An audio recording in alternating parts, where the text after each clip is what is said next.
Gujarat, how many matters do we have? My lords, I believe there are 3 matters. I am appearing in Kirti Agarwal and others versus High Court of Gujarat, which is writ petition number 1. Just one second.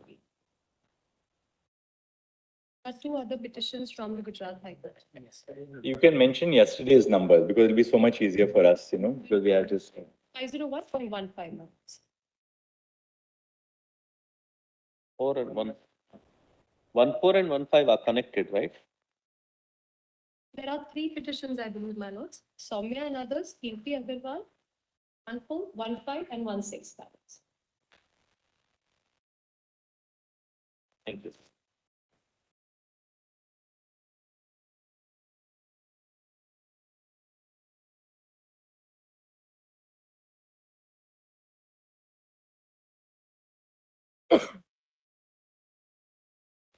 That 14, you are appearing in 15. Yes, my lords. So chief doesn't.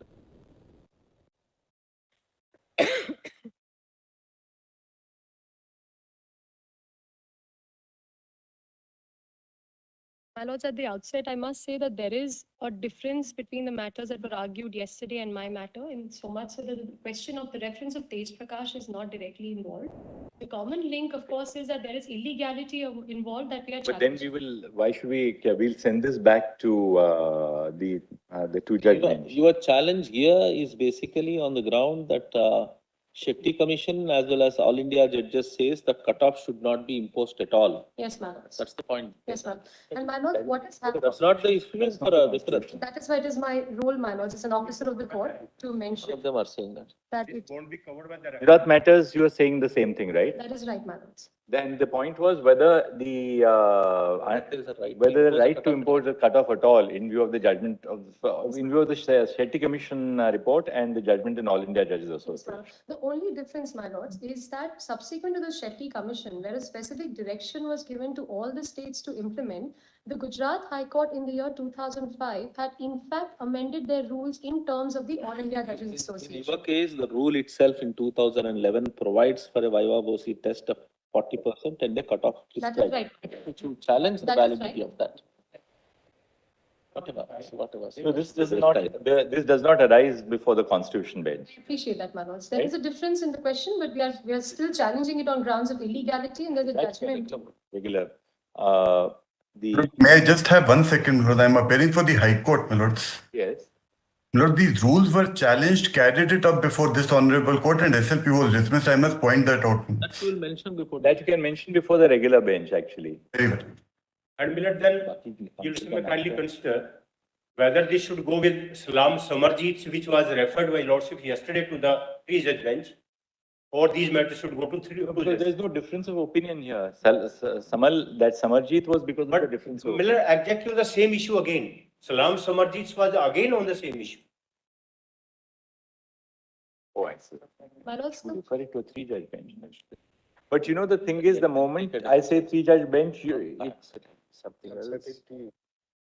and what will happen is it will take a little more time. If you go before a 2-judge bench, you'll get a bench hearing immediately. 2022 appointment. That is the reason Four vacancies. in many cases, facts would have led to the dispute being resolved. We don't really know. These are 2005 rules and 2019 is the advertisement. So therefore, let it go to the 2-judge regular And then bench. that And bench if they can want, take they a will call. refer to January. Or else. As a lordship. Because despite holding in favor of the petitioners in the other case, just because of passage of time, you couldn't grant relief. So it's better that you should try and get a. That is what we're opportunity. trying to beseech, that even in these cases, there is Therefore, illegality. Strategically, 2 judges bench should be the option for you. I You appreciate are that. appearing in which matter? 6.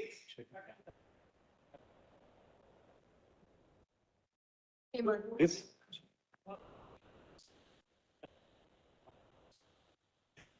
Whatever you That bit can be.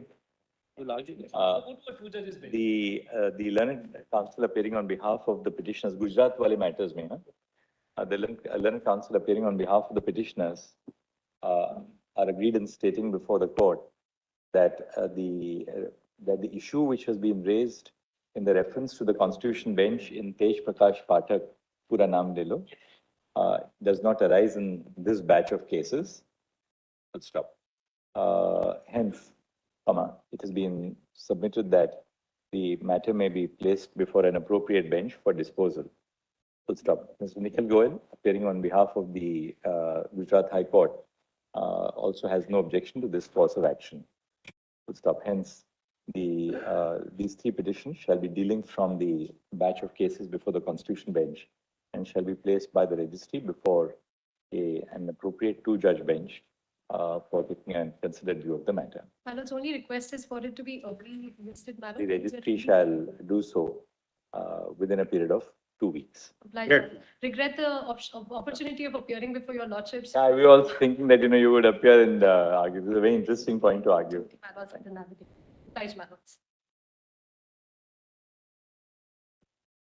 Now, which is the next lot? Guwahati. कल केरला हो गया था ना? गुवाहाटी हो गया, मणिपुर केरला हो गया. गुजरात का प्रॉब्लम ना Manoj, Guwahati. You are appearing for Guwahati. There are three matters from Yes. Guwahati. Guwahati is 501.2, 501.3 and 501.11. Yes. advertisement. Manoj, in my case, like Mr. Mukherjee had pointed out yesterday, the rules which are there, the Assam rules were implemented in Manipur. Yes. So the same rules apply to my case. Now, allow me to. So should this follow the same course as No, Manipur then? No. I'll tell you why, Manoj. In Manipur's case, on the 12th of January 2015, the full court takes a resolution. Thereafter, that resolution is communicated to the petitioner therein, not the resolution, pardon me, the fact that he has been called for a viva voice. In my case, what happens? I'll start from after the viva voice, my lords. The notification for advertisement was issued on the 18th of January 2011, which is, my lords, it's annexed. Take the dates from you in a minute, but Yes. just give us in a 1 1 nutshell, minute I'll just tell the you. essence of the matter. Just the 3 dates you just give Yes. us. Advertisement. My lords, advertisement is 18th January 2011, You are in 501.2, right? 501.2, Vishwajit Prasad versus Guwahati High Court. 2, 3 and 4, my lords, connected, same matter. Yes. You are appearing in all three. Yes, And 501.11 also. yes, my lords, That is Mufida Haq versus High Court of Appeal. yes. All right, tell us the dates. Give us the dates. So that we can- Like I said, 18th January 2011 is when the advertisement was published in terms of the rules then prevalent, which is the Assam Judicial Service Rules 2003.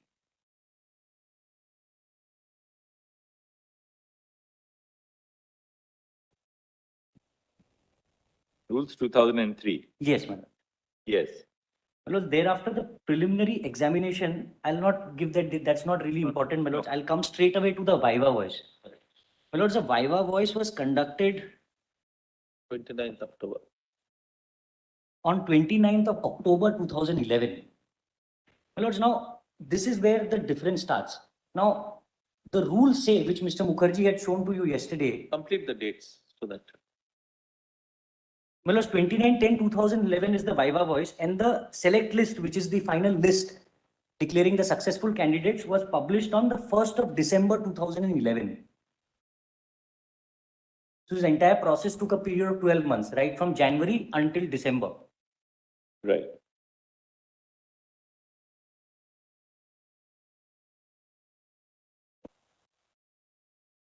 Right. Well, now the only difference in my case is that after the viva voice was concluded, by way of the rules, it was prescribed that they ought to have published the cumulative grade list, the merit list.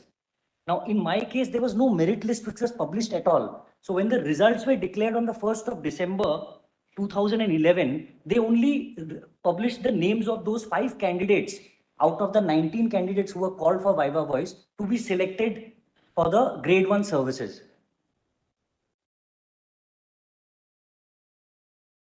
And 5 candidates notified. Yes, Manoj. Now, thereafter, I approached this honorable court by way of a 32, which was withdrawn with liberty to go back to the High Court. I then go back to the High Court by way of a fresh writ petition, Manoj. Now, in that writ petition, prior to that writ petition, I also filed RTIs. Soon after the results were declared, which is 1/12/2011, I filed RTIs on the 7th and 9th of December 2011, seeking the information of the marks obtained by each of the 19 candidates who appeared for the Viva Voice after having qualified the mains examination.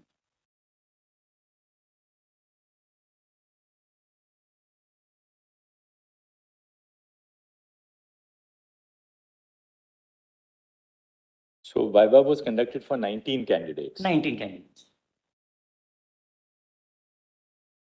Yes. My lords, now after I sent my RTI, after the declaration of the result, we were hopeful that the RTI would disclose the marks, but the RTI came to be rejected after a period of 1 month, which is a statutory time. Right. Thereafter, my lords, like I said, on the 13th of February 2012, I approached this Honorable Court under Article 32, but that petition was withdrawn with liberty to go back to the High Court. Thereafter, I go back to the High Court in July 2012 by way of a fresh writ petition.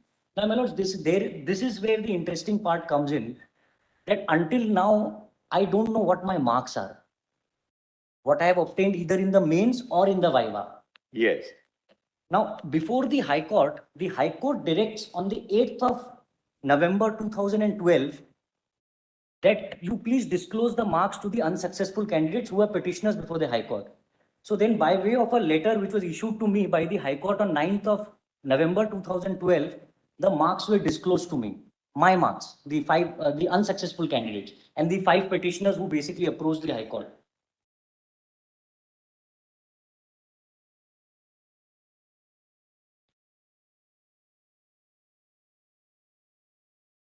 Yes. My lords, now after the marks, my marks are disclosed to me on the 9th of November, the High Court files its counter affidavit before the High Court on the 26th of November. My lords, if I may be allowed to read 2-3 lines from that counter affidavit. Just tell us orally. Tell us orally. Yes, my lords, in that affidavit, the High Court says, citing the rules, and I'll take you to that rules, which my lords had rightly pointed out yesterday that it's not for interview, it's only for cumulative marking on each questions of written examination. But the High Court says that they had the power under the rules and they have exercised their discretion rightly. While What? in the counter affidavit, they say that by prescribing a benchmark of 40%, there has been no error in jurisdiction committed by the High Court. No, what they say is 25th of November, they have passed a proceeding. Yes. We didn't get that. 25th of November is the decision which was taken Yes. to prescribe a cutoff. Yes. That is what has happened. Yes, ma'am. 25th November. Was conducted on after the Viva was. After the Viva. That's the crucial. 25th of November. 25th 2011. The proceedings. You can.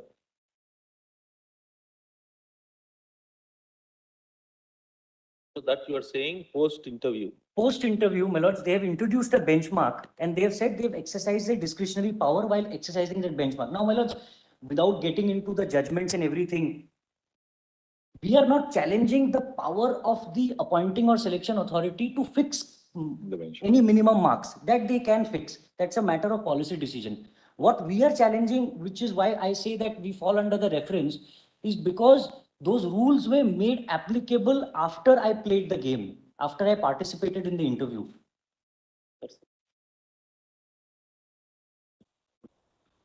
Yeah, 25th of November. The reference clearly arises here. Yes, my lord.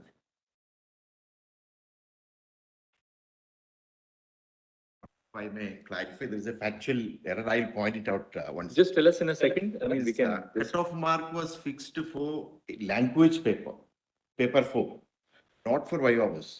Correct. So when was it fixed? It was fixed later, but as far as the Give us the date. 25th November. 25th November, right?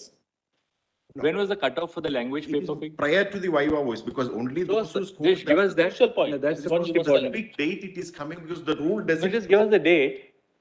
He will agree with that. Show us, because on the record there can't be two differences. No, that's what I'm saying. The date specifically is not on record, but it is prior to Viva voice. Because unless. That's what you will have to demonstrate to us that it That is. the, yeah. It's there in the page one, this reply before the High Court. It says 40% cutoff mark was fixed for language paper. Is it correct that the cutoff was fixed for the language paper only? No, allow me to clarify, my lord. All right, we'll hear you later, yes. Allow me to clarify. My learned friend has rightly pointed out this thing, but allow me to clarify. There were 4 papers for written examination. Paper 1, paper 2, paper 3 and paper 4. Paper 4 was the language paper. Language paper was only a qualifying paper, which is in the Assamese language for the state of Assam. Because since grade 1 officers will be operating in the district judiciary for the local language. Now, my lords, para 10 of their counter affidavit before the High Court, that paragraph has to be read as a whole, and preceding that para, they deal with the language paper. Para 10, they say that with regard to the statement made in paragraph 9A of the writ petition, I say that by prescribing a benchmark of 40% in the paper 4, the High Court has committed the High Court had not committed any error in law or jurisdiction. Now, this is the interesting part. The selection authority has always discretion to fix its own standard of evaluation, and the High Court has exercised such discretion. No discrimination or arbitrariness has been directly or indirectly done therein. A written examination is not sufficient to assess overall intellect and personal quality of the candidates, which can be done at an interview only. So, my lords, this benchmark of 40% could not have been fixed for the language paper, because if you read the counter affidavit before the Supreme Court, So they seem to have done it for both. they seem to have done it for both. And in any case, my lords, the language paper is a qualifying paper. That doesn't add to my marks while calculating the cumulative grade list. So you have no problem that they fixed a benchmark of 40% for the language paper. My lords, this statement is actually, You have cleared the language paper? yes, which is why I was. Then that's irrelevant for you. That's irrelevant. But then, therefore, you are claiming that, well, apart from the 40% benchmark for the language paper, they also fixed a qualifying cutoff for the viva voce. For the viva voce, which is evident at para 10 of the counter affidavit filed before the High Court, which I just read out to you, my lord. But it can't really be a matter of averments in the pleading, in the affidavit. I'm sure there would be a proper decision taken as to whether it is intended for a benchmark for the written exam or viva or what. Finally, we need to see. No, you must check up and tell us. It can't be, don't say that I have the file with you. Tell us what the file says. For paper 4 is language. So there was no benchmark, there was no cutoff for the viva? No, the cumulative mark was taken. They scored much less. That was their grievance. They scored, all of them scored less than 10 mark out of 50. In the interview. In the interview. Total of both 3 papers plus the interview, viva was, together they were all below the selected 5 candidates. Then they're out then, if that is so. To us that. Show us the relevant file then. We'll just look at it. We'll look at the record. Then the reference. A matter of controversy, actually. Because he says that as a High Court, that we never fixed a benchmark for the interview. Now, maybe they said that in the para, but it's a matter of record. It can't be a matter of the counter. Let's just see it. Because have you flagged it? Have you flagged the relevant part? Don't make us go through the whole file now. एक minute उन्हीं को दे दीजिए वो flag करने दो ये क्या है This is a judgment. No, this is a full court. This is exactly 25th November. This is what we were to see. All right, let's just see quickly. Correct. This was not there on the record. I was looking for this. Correct. This is exactly relevant portion. The 4th page. 3rd page, at the back seat. Yes. The marks are there, as on the district service.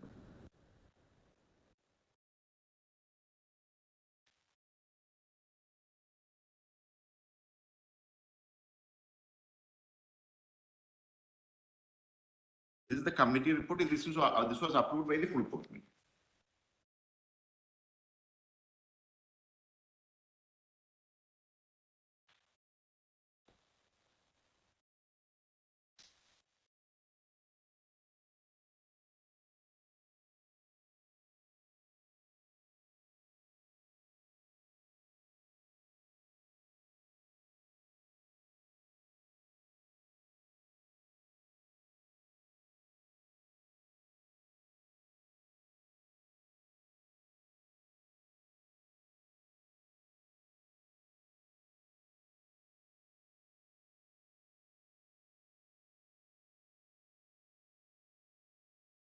Have they imposed cutoff? It doesn't say that they have imposed cutoff anywhere. But they are saying that they have the power to do it and all that. In the first page, they say as well as 17.5% mark out of 15 paper 4 at the last line. Called for interview and viva's. So Jose, the 5 persons name at page 7, Yes, ma'am. they are all in seriatim with the highest aggregate Yes, score. they are all 5 in Syria. That's what I noticed. I have calculated it here, my lord. It's all of them are above the petition. Ones were selected and they. Jose, it appears that you have also added the marks of paper 4. No, that's here. Here it is added, but I have separately calculated, my lord, for the purpose of selecting 5 of them. He says,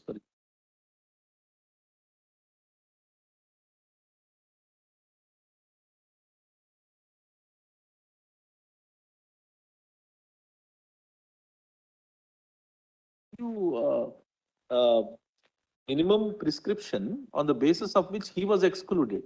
That doesn't seem to be there. There is no decision. There is the rule provides for suitability. So those who have not.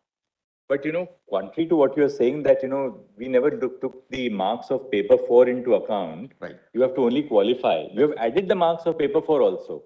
No, that is for the here, but the total calculation it has not taken into account. No, but if you can go to page 4, for instance. Yes. Right. Abhijit Bhattacharya is the first candidate. Right. Just a test case. Now, if you see this one. First 3 papers, total 188, my lord. Now, just see, Pranjal Das is the first one who gets 284.25, right? About 11th or 12th item there. Pranjal Das. Pranjal Das, right. He is the first one in merit aggregate. Let's just calculate his marks.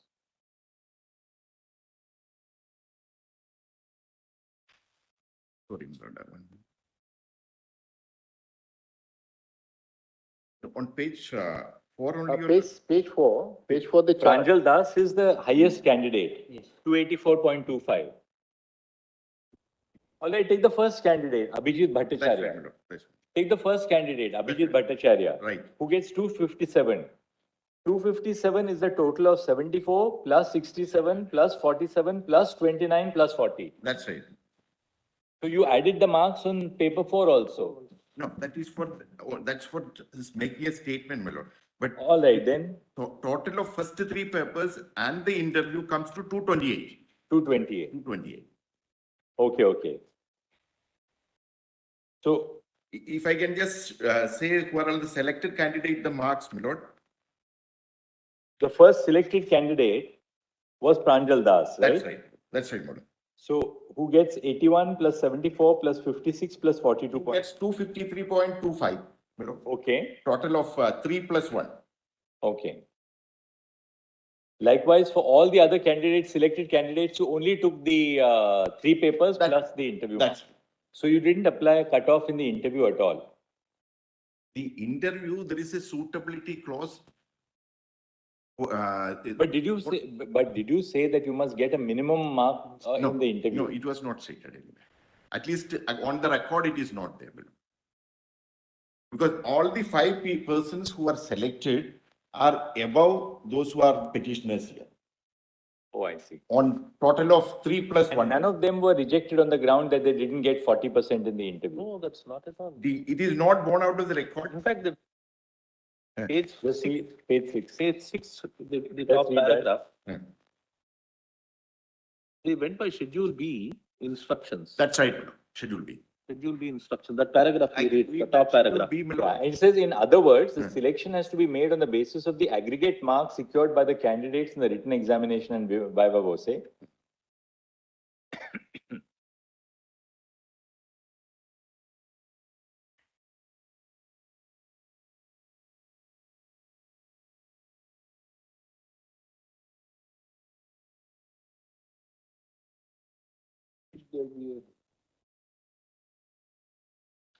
No exclusion. There's no exclusion. So if there is no exclusion, what's then the reference doesn't arise here. Kindly have para 20 of the judgment passed by the High Court. What they say there. Make your submission, no? Now you show us. We've got the record now. My lords, para 20 of the judgments clearly says that because the petitioner's hearing did not obtain 20% marks in the Viva voice, therefore they were found suitable for appointment. Unsuitable. Unsuitable, sorry. Right. Stand corrected. No, but that's not so. We've got the record now. The point is that Whatever the High Court said in the judgment. This record which my learned friend has produced, this record was never made available to me, number one. Have a look at it for 2 minutes. These are proceedings. Actually, the whole These are official records. The whole thing turned on your argument that the proceedings that took place on 25th of November 2011 were post-interview, and during that, by virtue of these proceedings, an imposition of cutoff was imposed. That's the only point to bring you within the ambit of the reference. This petition. So we have seen this. No, Dismiss the petition. No point in sending these back also because there's nothing in this. Milords, may kindly appreciate And one thing. 2011 advertisement, you have to make out a case. 2011 advertisement, and matter has been pending under the assumption that they have imposed this. We have seen this. There's nothing in this. There were the two High Court- further selections afterwards. We'll close this, I think, now. All right, chalo. This is a selection to, again, the district judicial. Grade one. Grade 1 service. You call it grade 1 in Assam, Direct. right? Milords, may kindly. And the rules are the Assam Higher Judicial Service rules 2003. of 2003. 2003. All right. The selection in this batch of cases, the selection which is in question, the present batch of cases, is to the grade 1 service of the Assam Judicial Service, which is governed by the Assam Judicial Service Rules 2003. Full stop. Next. The relevant dates for the purpose of evaluating the merits of the petitions are as follows. Colon. 1. The advertisement on 18th January 2011, the advertisement was issued under the Assam Judicial under the rules of 2003. Full stop. This was followed by the written examination, which consisted of Three papers. three papers, and for 3 Language proficiency. which consisted of four papers. Full stop. Of these, the 4th paper, into brackets, paper 4, was for language proficiency For the region. For the region. Full stop. On 29 October 2011, on 29 October 2011, the Viva Voce was conducted for 19 candidates. Semicolon. 3. On 25 November 2011, the Committee for Recruitment of Judicial Officers conducted its meeting for selection of candidates for direct recruitment to grade 1 of the Assam Judicial Service, Tripura Judicial Service, and Mizoram Judicial Service for 2011. ये तीनों का था. 4. On 1 December 2011, a select list of successful candidates was published, in which 5 candidates were notified to have been selected.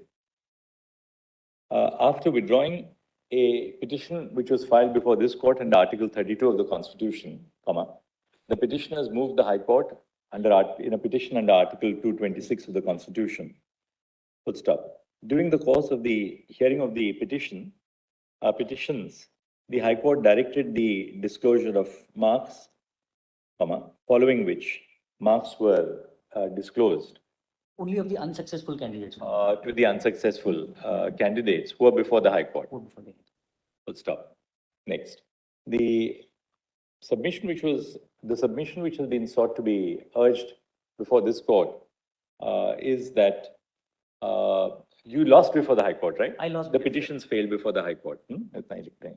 Full stop. The submission which has been urged in the proceedings before this court is that that after the interview was conducted on 29 October 2011, a cutoff of 40% marks was prescribed by the Committee on Recruitment on 25 November 2011. Full stop. In order to support the submission, Learned Counsel relied upon the counter affidavit which was filed before the High Court. Full stop. In order to obviate any controversy on the factual aspect, the learned counsel appearing, Mr. Jose, appearing on behalf of the High Court, has placed on the record copies of the minutes of the proceedings of the Committee for Recruitment of Judicial Officers held on 25 November 2011. Full stop. The submission which has been urged on behalf of the High Court is that that paper 4, which was a qualifying examination for language proficiency, in which a cutoff of 17.5 mark, that is 35%. Of 35% was adopted. Full stop. The minutes which have been placed on the record make it abundantly clear that no cutoff was prescribed for the interview, and the merit list was drawn up on the basis of a cumulative aggregation of the marks which were obtained in the 3 papers of the written test and the interview marks. My lords, if I may, I really apologize, my lords. If I may just say this, my lords, merit list was never published. No, we are saying merit list was drawn up, we are saying. In view of the above factual background, the issue which was sought to be raised in the reference to the Constitution bench in Tej Prakash Pathak, so and so, would not arise in the facts of the present batch of cases. Full stop. The petitions are according to this. My lords, if I may kindly say, just say one thing, not on उसके the पहले ये भी लिख लो, एक और लिख लो. The selection in the present case pertains to the year 2011. Full stop. The officers who were selected in pursuance of the selection process have already taken charge. The High Court has also has also apprised this court that subsequently 2 further selections have taken place in the state for the state judicial services. Dismissed. That's all right. Chalo. So now we are done. वो मेरा ये भी दे दो, हाँ? So now we are done with My lords, if I may just say, yes. my lords, I agree that I am out of the reference, so I really don't have much to say. But my lords, the only thing which I can say before my lords is that my lords have themselves held in number of judgments, like in state of Jammu and Kashmir versus District Bar Association, which is a judgment written by my lords. My lords have clearly written that an important requirement of public appointment is that of transparency, my lords. My lords, in my case, You're undoubtedly right that they should have told lords, candidates them. I bow down to what my lords are saying. No I doubt. only say The this. question My is lord, that you will not get any relief at this stage because, you know, the whole basis of the petition is now that we have verified it. my lord, I only say that when this rule of law is, when my lords are adjudicating upon this, Transparency my would lord, mean now, look, we can't, in a 2011 selection, we can't set aside a selection on the ground of a lack of transparency, provided we are satisfied that the merit list was drawn up properly, which is what is found from the record. DPM. Go to the next. We'll go to the now, we'll go to Patna now. Patna. This is even worse.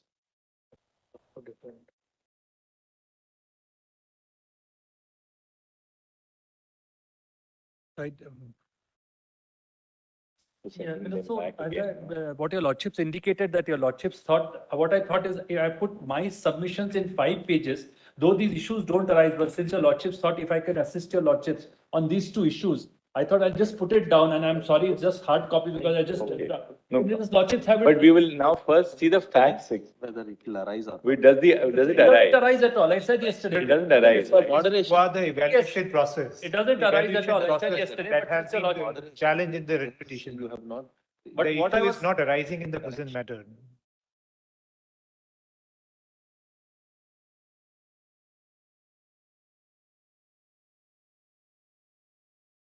But in my respectful, but the Tej Prakash reference also doesn't arise. That's what I thought. I have tried to figure out if your lordships is. Now just I'm tell us, mainly just tell us in like 2 minutes. Yes. What are the facts here? So we'll see if there's any substance. If there's some prima facie point to be argued, we'll send the petitions back Yeah, to the I'm very two-judge grateful bench. for that. I'm very grateful. Otherwise, you know, there's no point in just prolonging the agony of these Absolutely. candidates further. Yes, Avinash Kumar. Avinash is 501.1. Yesterday.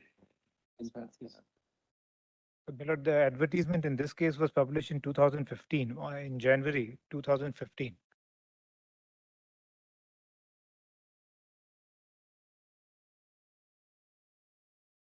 Yes, ma'am. The advertisement was published in January 2015. No? This was a district judge entry level, direct from bar examination 2015.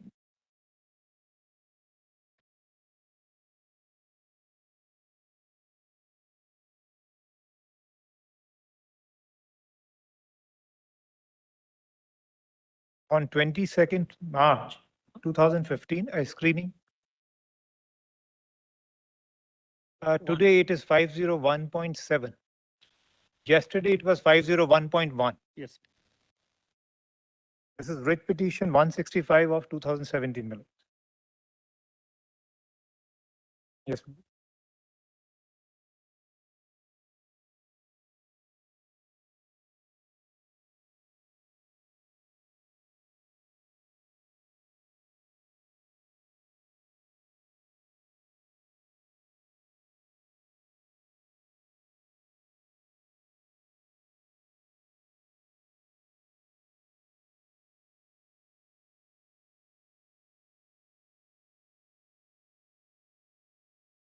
May I please. Madam? Only those facts, Mr. Sharma, which will Just give us, first of all make us decide whether it falls within the reference or not. If it doesn't fall, we will protect you. We will not state Yes. unless it's so. Unless it's so obviously Obvious that that we don't the have to nothing send it back before. Just tell us those. Just give us a few, 3-4 dates, that's Because all. this advertisement was published in Jan and then Jan of March 2015, right? Screening tests were taken. So where I qualified in the screening test. When was Then the the- screening test, Mr. Sharma? 22nd March. 22nd March 2015. Written examination was conducted on 12th July 2015. But I obtained 127 in the written examination. However, the qualifying marks were 125. You got how many marks? 127. Qualifying were 125. Yes, minutes. So, So you qualified? but I was not called for interview. Yes. The total 81 candidates were called for interview. Madam. Later on, that list was also shuffled and then 5 candidates were dropped from there, 2 added later on. So this was some juggling up. So ultimately, I filed a RTI application on 18/4/2016 to Patna High Court, seeking a copy of my answer sheet for paper 2. Paper 2, I had obtained 53 marks. So in paper 2, my lord, when I was given the answer sheet in the first week of July 2016, so I had received 0 marks in answer to question number 8, 10, and 23. So there were several limbs of the question which were answered by me. So all the limbs of the answer were given 0 marks. In a corresponding to this, question number 3, another candidate was given on the same answer 5 marks. So I was Given just 0 for questions 8, 10, and 23. 8, 10, and 23. Right. So there were several limbs, 3-4 limbs in the question. What's the grievance now? But I sought re-evaluation. The High Court said there is no rule to provide you re-evaluation. So that's the issue. That's the issue. That's the issue. Re-evaluation is the question. Yes, ma'am. Why this is stuck? So it's not a case of cut-off Where is the marks. right to Moreover- revaluation? Yes. And moreover, Sanjay Singh's your judgment would rules apply in my provided a case. cutoff. We- Rules provided a cut. What was the tag? Why was it tagged here? This Tej Prakash doesn't arrive here. I was not several very applications for also Patna to at that detag. point of But now I tell us made a couple of something, applications also to detag, but somehow it did not. Well, there's an application to detag also. So it was unfortunate on my part. Why should we do this? Let's get a statement of facts from the High Court, what actually Yes, happened. no, please, I'll do it. He's really concerned with questions 8, 10, and 23 of paper 2. Correct. You know, the easiest thing for us as a constitution bench is that, look, we'll send it to 2 judges, but let's find out whether there's something worth arguing, then we'll do that, then. Now tell us you'll tell us in 2 minutes what the facts are. Also, the counter affidavit, which is I have inherited the brief, actually does not address, apart from saying there is no procedure for re-evaluation. So therefore, we can't entertain a request for re-evaluation because as per law laid down by your lordships in Maharashtra State Board, there is no provision for re-evaluation. So now he has filed a writ petition where your lordships will then have to see whether what his allegations are, that his question paper 8, 10 and 23 are marked 0, despite the fact that his answers were correct or even have some substance. So, I mean, he can show me the question paper. If I find that, yes, there is substance, then of course, I'll inform your lordships, yes, there is a prima facie case. 2015, Mr. 16, Sharma. 15, 16, Lord, 18. I am already Otherwise- judicial officer. Mr. Sharma. I was selected in the subsequent examination. Sharma, I just am see what working my as a brother is judicial saying. officer now. He's already working on On, that. on aggregate score, you come below. Only 2 marks, by 3 marks only. On aggregate score, you come below, meaning thereby your merit would not sort of. Only by 3.25 marks, my lords. Subsequently, I think 70. Only by 3.25 marks. You're If already I in get service. Yes. I'm so sorry, 2.25 marks. If I get one mark each in all these questions. This 1 mark in a given situation could be a very big One is the difference. earn of a difference. No, It's not just, but you one can't just needs sort to of- see Mr. Sharma. what are my answers. Which year did you pass after the next? 2017. 17. Well, You made it now. 17 Not now. the seniority would be affected. I would get Yeah, benefit of the seniority. Even if That- we allow, this, Seniority, now we are not those who have going to been working. So we'll say that, so the petitioner, though the petitioners, both matters, right? One. Second one is different. All right. Second Though, one 501.1 mein kar lo. One yesterday's five. Though the petitioner did not qualify for in the selection process for district judges through direct recruitment in 2015-16, it is common ground that he has since qualified in joint service in the subsequent batch of 17. Recruitment of 17. May have got appointed in 18, if I'm not mistaken. In view of the fact that the petitioner has joined service after being recruited in a subsequent batch, no case for the exercise of the Not jurisdiction in when these Article questions 32. are required to be considered, not it would be Okay. most In other appropriate. cases- Because the High Court cannot brush aside my answers just like that, you know. These answers are Now reasonable, the one question- has to see. But Somebody is assuming you're right, accountable we here. can't, assuming you're right, we can't give you seniority of 2000 of the earlier batch then. No, it can be granted, you know. If I am eligible, it can very well be because there were deficiency of seats also. you should All have- seats were not fulfilled. The advertisement was for 99 seats. But you There were only, I think, Gone to the 65 High or Court first. 6 seats were filled. demonstrated that, look, your answers were absolutely correct. You don't go to the High Court, you come in that 32 petition. You have to demonstrate ex facie that, look, my answers are correct and I'm right. I will demonstrate, my lord. If my lord permit, I will demonstrate before my lords or before the But, appropriate bench. at the end of it, look, will we now say that in 2023 that you should be given seniority of 2016 when you have already joined service? Not if I am eligible, then it can be said. And there's no provision for evaluation The of the habit of the. Exactly. Even in Kerala, where we have held that the High Court decision is wrong, we have not given relief. I understand. Kind of I'm reverse live to that situation. Can't In those unsettle, situations, now the I was seniority of working. people who have joined 6 years ago.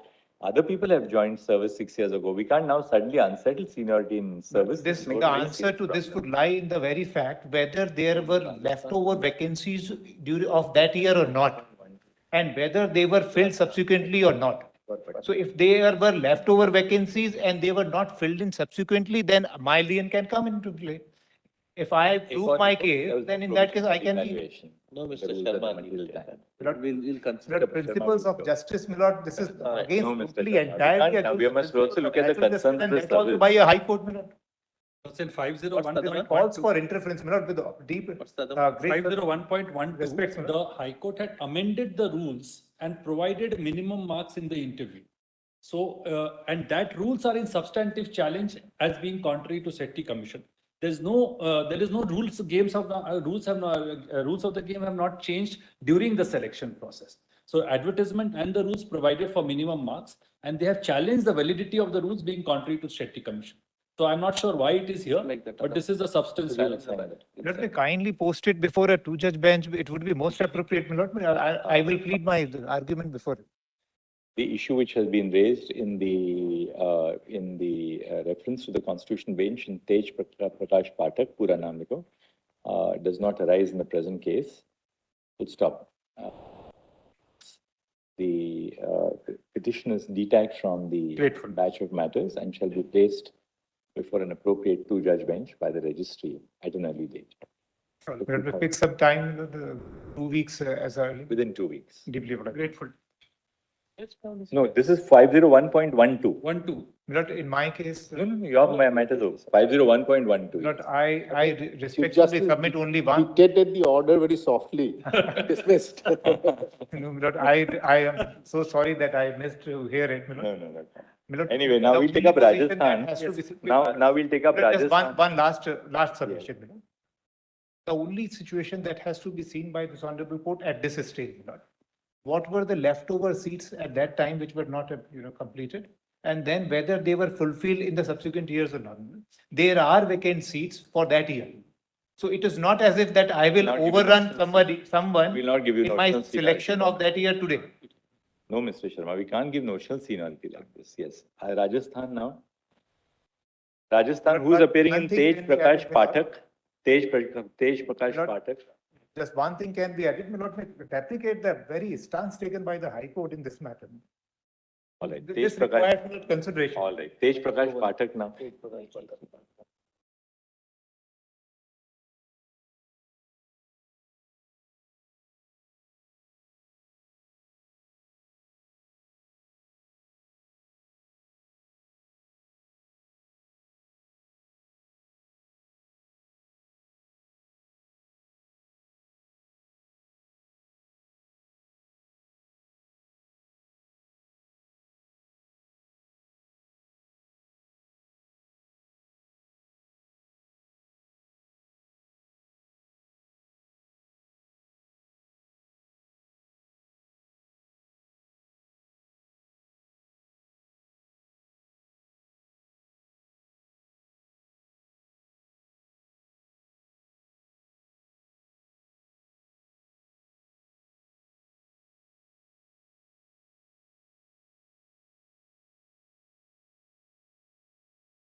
Miss Dr. Bhardwaj, what are the facts here?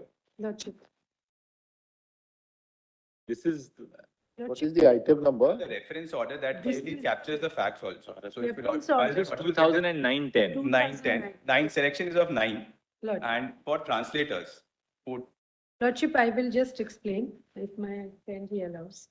501.501. 501. 501 1.1. 501.2, Lordship, I am appearing for. 501. 501.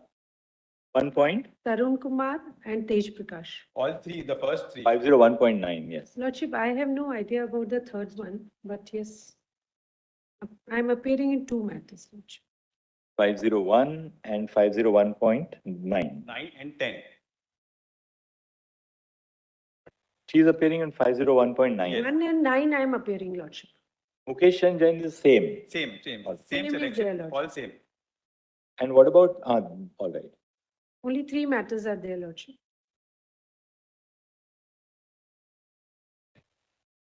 Right. Now tell us what the facts are. Lordship, the notification, it had come in 17/9/2009. 17? 9/2009. An exam date was 19/12/2009.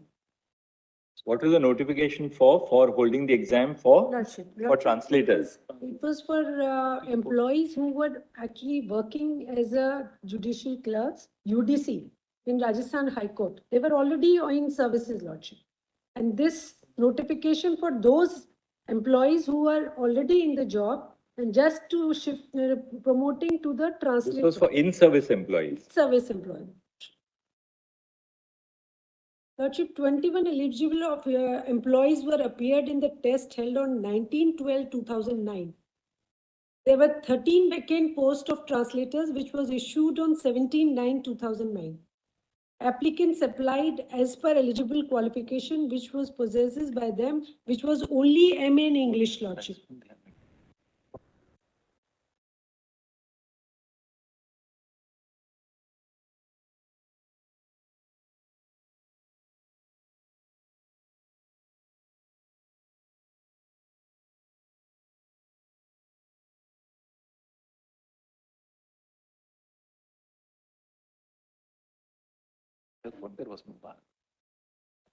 24/7/2.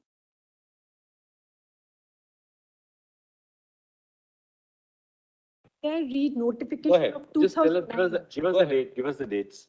Lordship, After the dates is advertisement, what fine, happened? still I want to go. That's the most important thing. Just tell us the dates and we'll go to the law. 2009, that I've already. 24.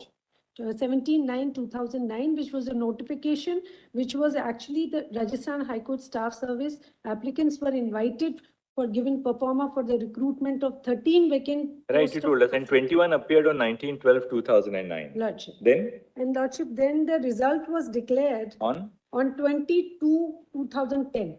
22/2010. Lordship.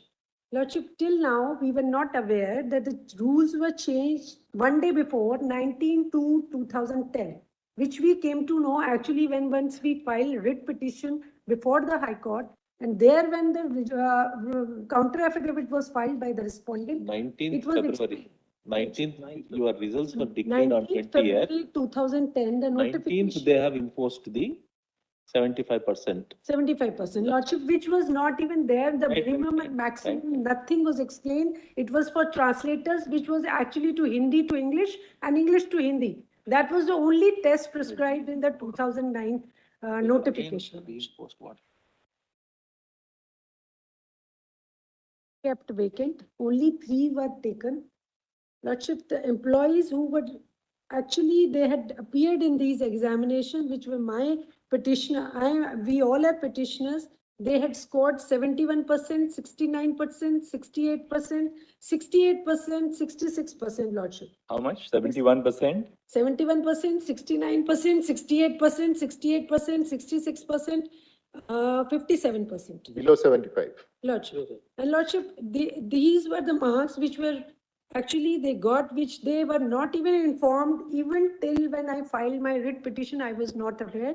When I filed Your my contention is RTI. now those who have been selected, Lordship. those who, was there a Viva? Was there a Viva here? Lordship. There was a Viva here or no? No, Lordship. It was only written examination. Only written exam. Because it was for But the you were translators. 75% minimum. Lordship. But that those who were was selected, one- those who were selected all got, 3 people who were selected got more than 75%. They got Lordship. And 10 persons Lordship. who were not selected at all Lordship. were all below 75%. 75%. Were they bound to fill up all the posts? Were they bound to fill up all the posts? Lordship, what I am saying, had I been knowing that I have to prepare in such a manner that it is a competitive examination, I would have prepared. You are starting from the stage of preparation. Lordship, this is not, this is against the Article 14, Lordship. I am not given a chance. Does that apply? Don't even They were know. not bound to fill up all the posts. No, So forget the fact that they laid down the 75% criteria later. They were not bound to fill up all the posts. They said, we'll take the first 3. Lordship, may I read the reference? Not a case of order? a change of the rules of the game in that sense. you see. Lordship.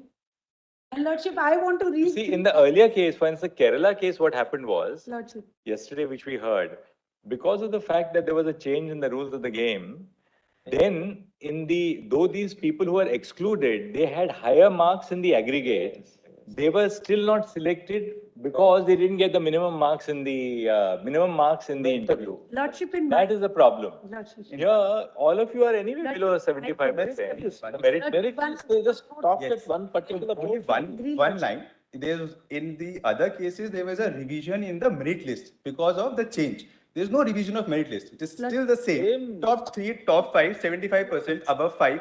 That is how it has been done in this case. So Lordship. there's no change in the merit list in terms of preparation. No, there was So that is what. No. In all other cases, there would be a change in the merit list because of that introduction of qualifying marks. That is the Lordship, distinction. I want to submit, Lordship. It was very straightforward.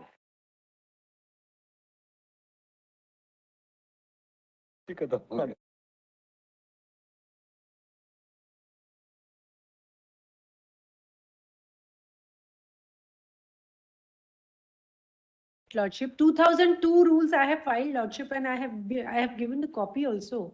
Lordship, earlier it was 75% only, and why? Lordship, it is, Pertains to Lordship, selection Lordship, it is very important. I have conducted waited by so long. the Just one Rajasthan minute. High Court I am heard. in We have 2009, seen that. 2009-10 for appointment of translators. Lordship, may I read one reference order? Lordship, this much chance Yes. I should get, Lordship. Dr. Bhardwaj, you've read the reference order, but the point of the matter is this. Lordship. Your case is that after the examination was held, Lordship. they decided to have a cutoff of 75%, Lordship. and therefore there's a change in the rules Lordship. of the game. And Which was therefore, earlier again 75% in 2002, and again they had come and changed in Right. 2009. There was no cutoff. No cutoff. There was no cutoff Lordship. when the advertisement was issued. Now, what they did was they applied a cutoff of 75. Lordship. All right, they took the first 3 candidates and then didn't fill up all the 13 posts. They just filled up 3 posts and didn't fill up the remaining 10 posts. There are 2. There's a basic answer to that. That they're not bound to appoint everybody at all. Yes. Second, you see, what we try to tell you as a difference, or possibly you didn't realize that because you were not here in that matter yesterday. In the Kerala matter which we dealt with yesterday, they decided, the rules provided that the selection will be made on the aggregate marks in the written examination and the interview. These petitioners who are before us yesterday said that you applied a cutoff for the interview. Yes. So though we had higher marks than the selected candidates in the aggregate of the written plus the interview, we have been excluded only on the basis of the fact that we did not score the minimum marks in the interview, which requirement came in later. So there was a revision of the merit list. Here, all that has happened is that they said, look, we will not take anybody who has less than 75% marks. Now, Lordship, what I could have happened? said In top next 3 year, also.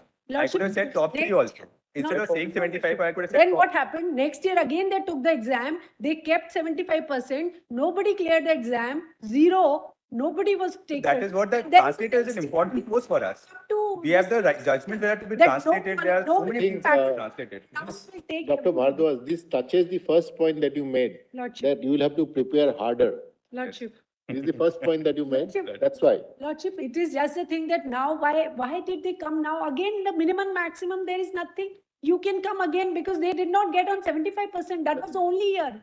That was the only year when, that means only my batch, I am suffering, nobody else. My next batch is lesser than me and still they are on the post, Lordship.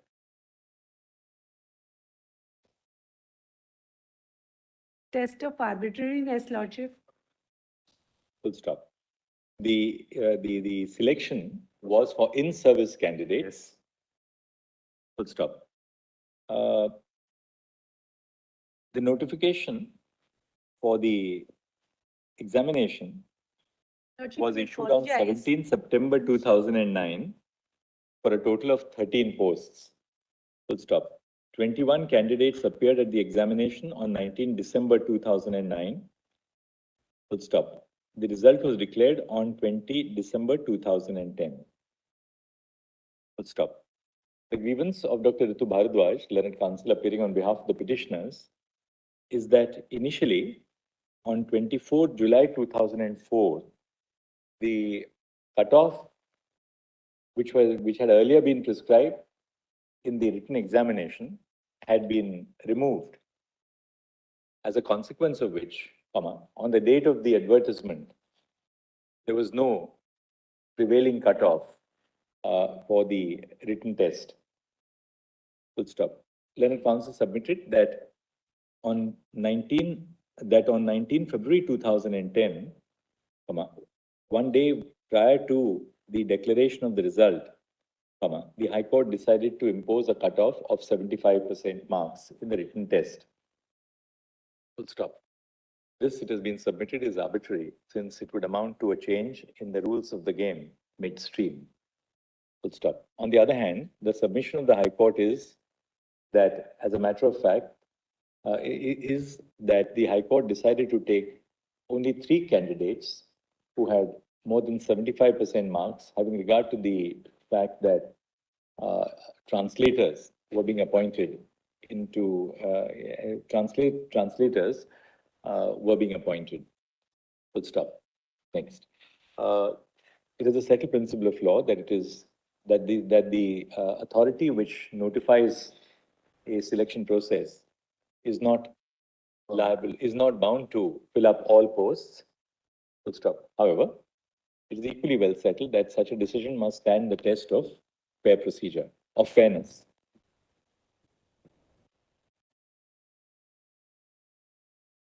Not a case where candidates who are otherwise eligible for being considered were excluded as a result of the application of a new rule midstream during the course of the selection process. Full stop. The High Court was not bound to fill up all the posts which were notified for selection and decided to fill up only 3 posts, having regard to the necessity of appointing persons of the requisite merit as translators. Full stop. In the circumstances, the High Court eventually decided to fill up only 3 posts, leaving 10 unfilled in the selection of 2009-10. Full stop. The were again appointed only on the basis of merit, and the petitioners ranked below them in the order of merit. Full stop. Would rejected. Yeah. Rejection of the petitions under Article 226 of the Constitution by the High Court has led to the institution, has led to the invocation of the jurisdiction under Article 136 of the Constitution. Full stop. For the reasons which have been indicated above, we find no merit in the petitions. The petitions shall accordingly stand dismissed. The reference to the Constitution bench shall accordingly stand Lordship, answered. may I submit now, Lordship, one more thing, Lordship. We were not at all here for the merit of the candidates, Lordship. We had to decide one main important question. As you follow, the reference to the Constitution bench does not arise in the facts and circumstances noted above. Lordship, may I submit now, Lordship? I maybe heard only one point, Lordship. Yes. Here we were discussing about the whatever rules are made at the last time when the selection process has already started. This point had to be decided by the Constitution bench, Lordship. All right, ma'am, I'll tell you one more reason. Lordship. Suppose they had not altered Lordship. that, suppose on the 19th of February, they imposed the bar of 75%. Lordship. Suppose they had not done that. Lordship. Were they still bound to appoint you? No. Lordship, I am not at all talking about my appointment. I am talking is, Lordship, what now Lordship says today. It will be followed in all Suppose- the exams. no. We will not be told any syllabus and suddenly there will be any change at any. Suppose, ma'am, suppose we ignore the decision which the High Court took on the 19th of February to have a minimum requirement of 75% in the written exam. Lordship. And suppose there was no minimum requirement of 75%. Lordship. All of you had therefore qualified. Even so, the High Court could have said, we are taking just the first 3 candidates who have above 75%. That's the difficulty in your case. Lordship. They can always say that we don't want people who have, say, got 57 marks out of 100 in the 47 exam. should go to 47 if 13 were to Any select. rule can be set up by the Honorable High Court or Supreme Court, Lordship, but we should be informed in time. I am just asking about that point, Lordship, what we had to discuss today in this Constitution bench, not the merits, Lordship. We are not talking about whether I should be taken on this post or not. I am talking whether such rules We should be very careful about answering questions in the abstract. Yes. We should be very careful about answering Lordship, questions in the may I, abstract. that's why, Lordship, I requested to read referral judgment, Lordship, Read the that. 9, 10th, 11th, 12th, Lordship, if you will see, there he himself, Lordship, he clarifies that this is wrong when arbitrarily. That will you arise just in the say- case where there is a right of appointment, but Lordship. there is a violation of that right arbitrarily. In your case, the right of appointment doesn't arise Right because of appointment to Lordship, making of the rules when the selection of process is started, Lordship, it is the point, not the Now we are left appointment. with 501.8, which is National Council Lordship, for paragraph Education, 12 of Research and Manjushri Training. is very clear about it, Lordship. All right. Ma'am, sometimes you have a law of this court which is holding the field from 74. Then you have a judgment of 2008. Let benches consider those cases on the facts of each case. Sometimes it's better not to, lay down these very rigid rules in a constitution bench. In you know. fact, Both both are- are different Lordship, but aspects. bigger issue Particularly was- in service if- matters, Yes, always Lordship. wise to look at the facts of a case and then take a decision, because you can adjust the equities. so on 501.9 and 10, are they different? No, No, same Lordship. selection. Same selection. We all are same. 501, Without- 501.9 and 10 में ये order आ जाएगा. Yeah. अच्छा, now 501.8. Lordship, this is regarding conducting of examination, that is National Talent Search Examination conducted by the NCRT, Lordship. All India examination, selecting candidates on the basis of their merit to grant scholarship. Can we have your name, please, counsel? Lordship. Your name? Ashok Kumar Panigrahi, Lordship. Yes.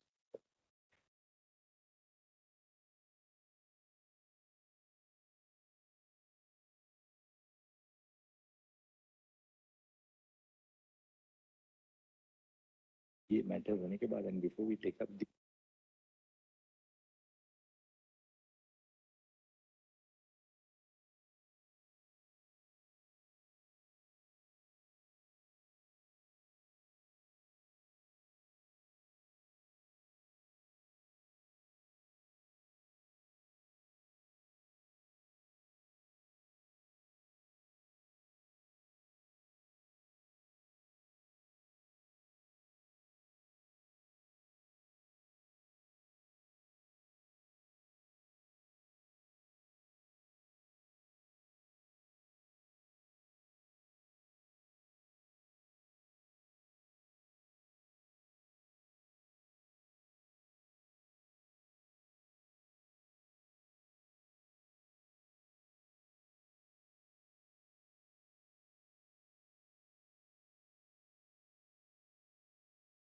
Yes. Yes. Lordship, initially when the examination was, for the examination, the advertisement and the further process was on. This is for a scholarship, is it? For scholarship. It was initially that there are only two parts of the test, that is mental ability test, then there is a scholastic aptitude test. In the scholarship aptitude set, there are two categories. One is language test, the other one is subjective test, that is science, mathematics, and social sciences, irrespective of the, as per the choice of the candidate, whether they are choosing science or social science or mathematics. Lordship, initially it was the issue that the language score will also be considered for the purpose of calculating the total merit of the candidates to judge their performance in the examination. Language score also. Language score, that is English. During the process, when the examination is on, there are several complaints received from various corners of the country that the English language, because most of the candidates are from rural background, they are not much conversant with the English, so English should not be made as a deciding factor to deciding the final merit of the candidate. Rather, it should be made qualifying. So this matter was referred to a committee. Committee duly considered the issue and decided that let the English be considered as a qualified, not as a merit deciding factor.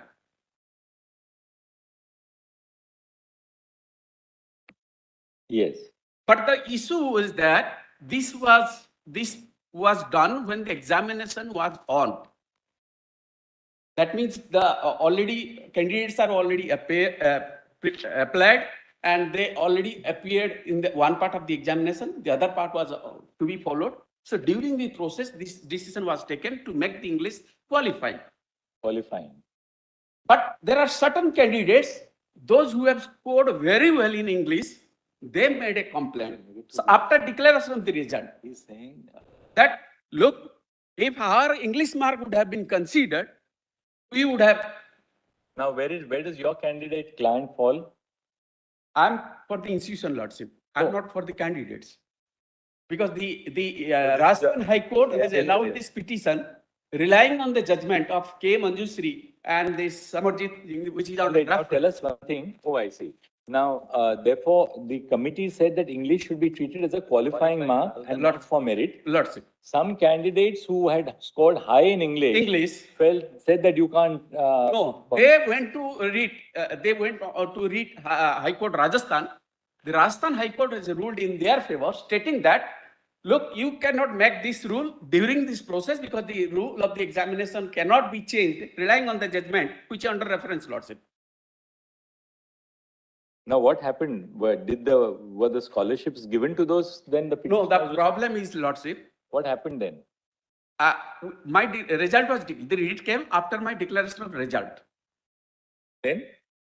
I decided the result making English as a qualifying. There are two candidates. The order went in their favor. Let the English be considered to calculate the final result. How many candidates? Two petitioners here. In the High Court, two petitioners. Before the Rajasthan High Court, Lordship. So eventually, did they get the scholarship or no? No, so far, because this order is under stay, Lordship. Because my problem as on date is. How much is the scholarship? It is some 1,000, Lordship, per month. For how many months? It is, if the candidates are performing well, it will continue till their post-graduation study, completion of their post-graduation. And who is appearing for them? Candidates, they have not given appearance, any appearance from there. Nobody is appearing. No, no candidates. They would have finished. They would have finished and lost interest. They must be now. They lost interest. In fact, they must be now somewhere in service. Now, should we decide it on this? Lordship, my problem is that I have to review the entire result. 2017. This was entire result 2013. There are n number of candidates who has. This is National Talent Search Examination 2013 or when it was? Yes, 2013, Lordship. Advertisement of 2013. There are n number of beneficiaries who has enjoyed the benefits. And if I recalculate it again on the principle that considering the English language, the entire result may be completely changed. So, this is the case, Lordship. The scholarship, etc. Oh, yes, everything, this order came even after declaration of my result, Lordship. And you gave the scholarship to those students. There were fixed scholarships, fixed number of scholarships? There are a fixed number of scholarships. I think 1,000 some odd candidate, based on merit, it will be given to entire country. So those candidates have already Already, now is in question. That is why these two candidates lost their interest and they didn't appear, given their appearance before this.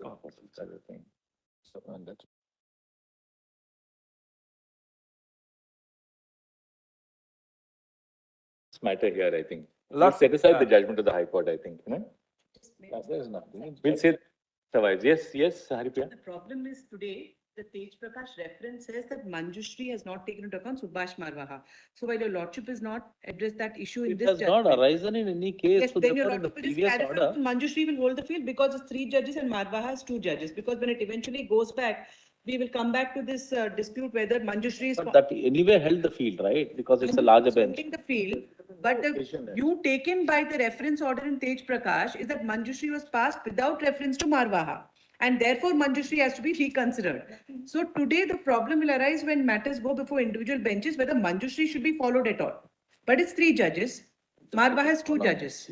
And just one more sentence, my lord, like in this example. But they can release, the earlier judgment is 3 judges, no? No, 2 judges. Marwaha is 2. Manjushri is 3.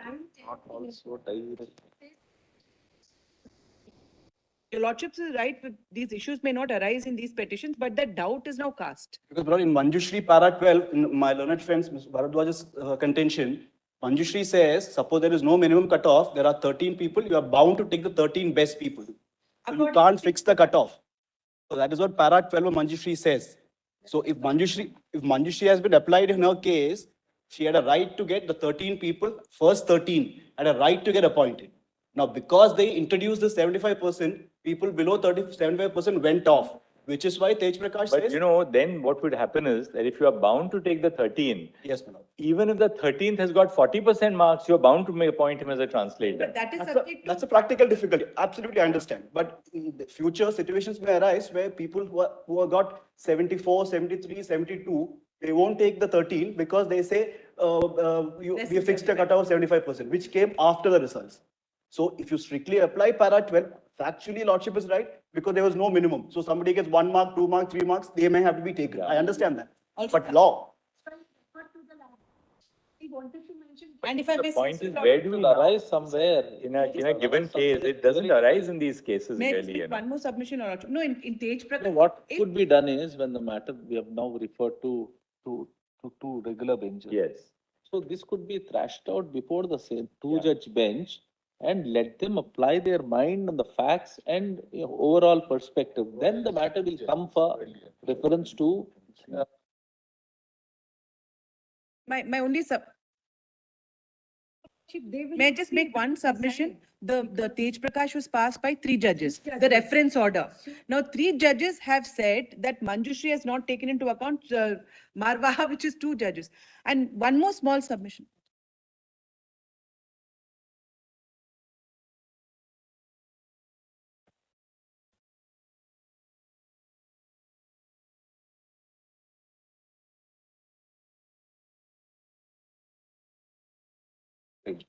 And it will be in Tej Prakash. And the reason your Lordship is this, may I just make one more submission?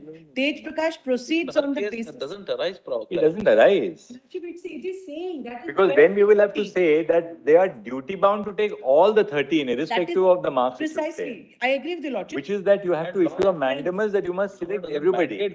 Law doesn't mandate it. Para 12 of Tej Prakash has misread Manjushri in my opinion. And they said if Manjushri was to be strictly applied, all candidates have to be taken. Whereas Marwaha is contrary. In my opinion, para 12 itself is not correct. Manjushri does not say that specifically at all. Yes, right. So para 12 and 13 of the Tej Prakash reference order, if your Lordship will read, that now is also by 3 judges. Now, today the situation will be, will everybody follow Tej Prakash's reference order which says Manjushri is not correct, or Manjushri which Tej Prakash is wrongly interpreted? But the subsequent judgment is of 3 judges, right? Yeah. It's not a judgment, it's a reference order. No. Manjushri. Manjushri is 3 judges.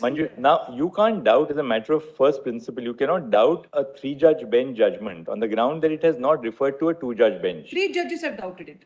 in Tej Prakash. Right, but I think that doubt itself is wrong. Then your lordship may have to clarify. Unless we say that the three-judge bench which decided the subsequent case is independently not correct law, then you can certainly look at it. They'll have to see whether they will have to see whether Tej Prakash has rightly understood Manjushri, your lordships. They will have to see if Tej Prakash has rightly understood Manjushri. Lords, I have, my lords, in fact, my lords.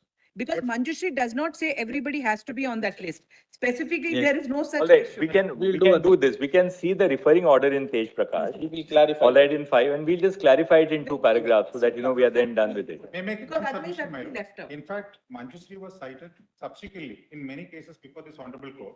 And especially, my lord Justice, Honorable Justice Tigesh Roy was also part of a particular case from Goa, my lords. Was it facts of the Manjushri case, and this is totally different. Manjushri is not applicable.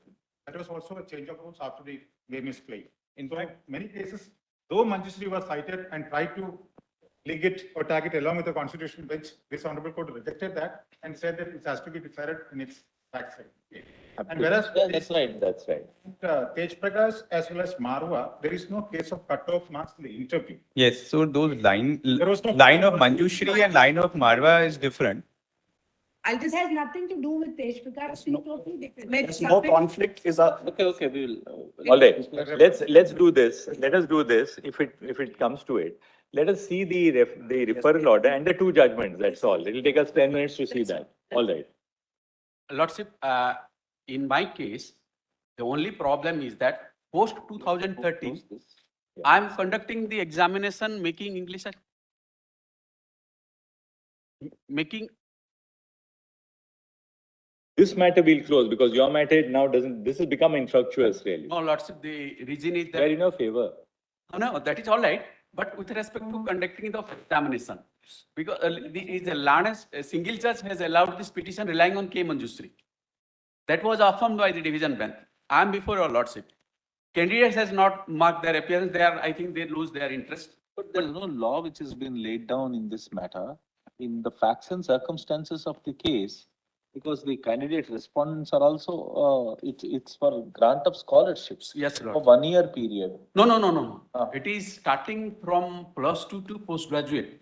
Based on the That would have continuous performance, if they are 2017. performing well, they will entitled to have this scholarship till post-graduation. But only my problem is that post 2013, after this examination, I continue with this standard that English would be qualifying only. At this stage, now tinkering with that principle of making English as an aggregate, as the High Court has ruled in their favor, will also upset the entire process, Lordship.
Do is in a minute, we will close this case and we'll just come back to Dr. Bhardwaj's case and you can just assist us for 10 minutes on Dr. Bhardwaj's case.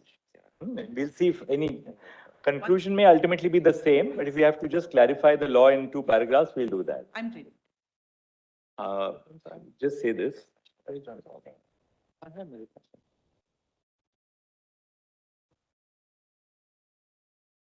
In 2013, Lordship, my point is that they didn't qualify in the result. They only relying on the judgment of the High Court based on which they are qualified. Otherwise, result is not in their favor. Oh, they lost. They didn't pass, you mean to say? This High Court has said, consider his English language and grant them, they are qualified. But That is the- no, but if the English language marks were considered, they would have qualified, right? Yes, that is the case. That's the one. That's the. Then it's a. In 2013, That means in the entire result would be reviewed again. NCERT issued an advertisement seeking applications from candidates for the National Talent Search Examination. Stop. During the course of the examination, candidates were subjected to two objective type tests, namely, bracket 1, mental ability test, semicolon, and bracket 2, scholastic aptitude test. Let's stop.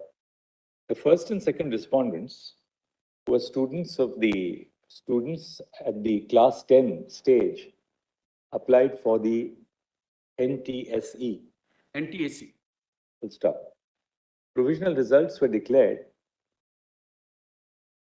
Full stop. A decision was taken to the effect that the marks secured in the language test, into bracket English, right? English. In the English language test, English.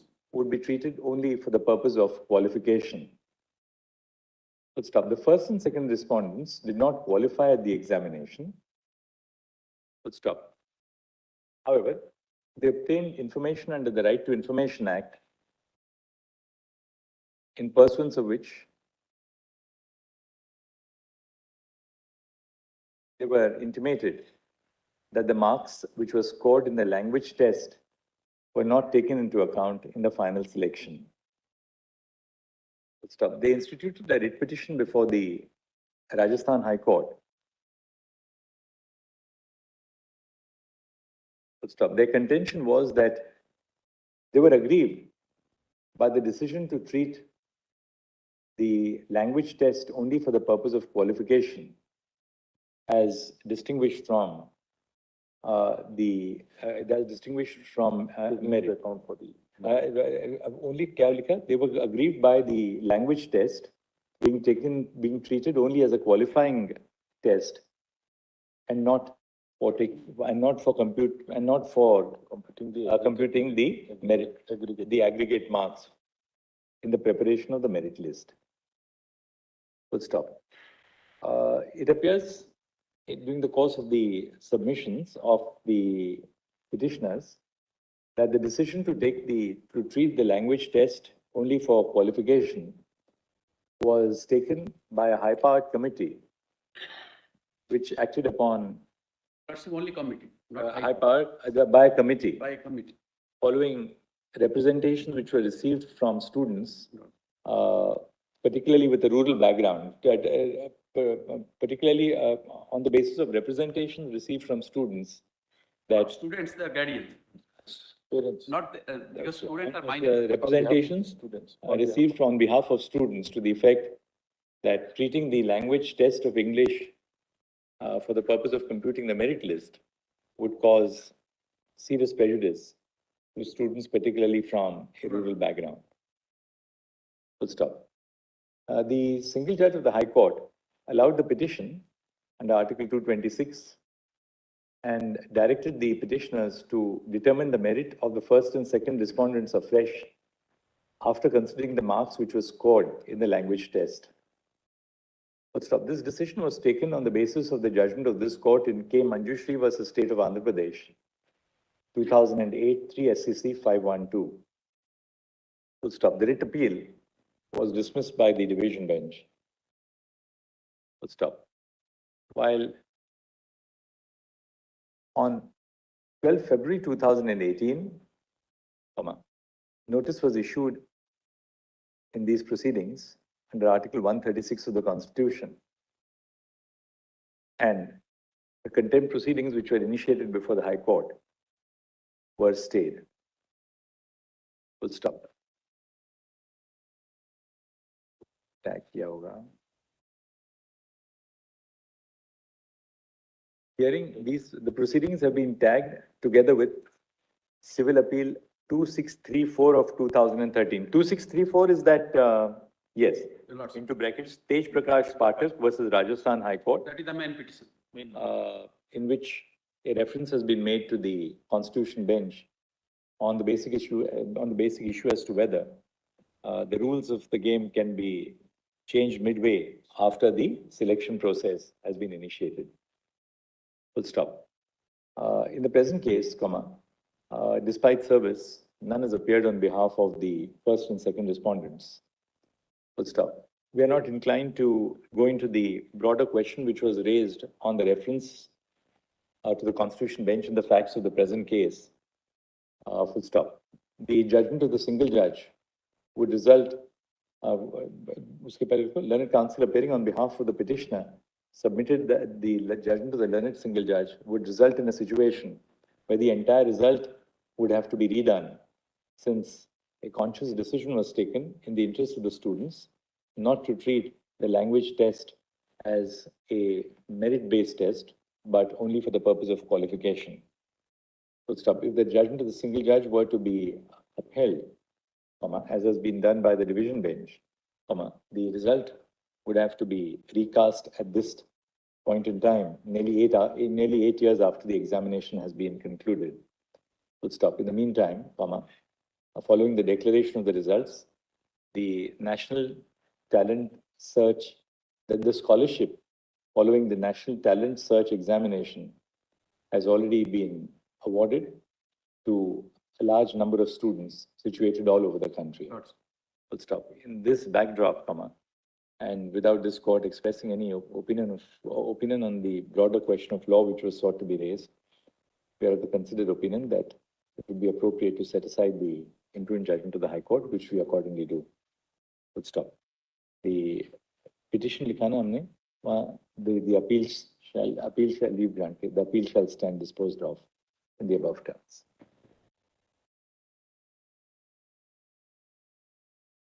All right, now let us see Tej Prakash Pathak. Where is the judgment? Just show us from the compilation. But it's on page number Vijay, I'm sorry. 210. if your lordship can see in the compilation. Mr. Hansaria's volume 1 compilation, that would be at PDF page 212. Volume 1, right? Volume 1. Volume 1, 212. PDF page 212. All right. Yes. Lordship, please come to para number 10, first 10.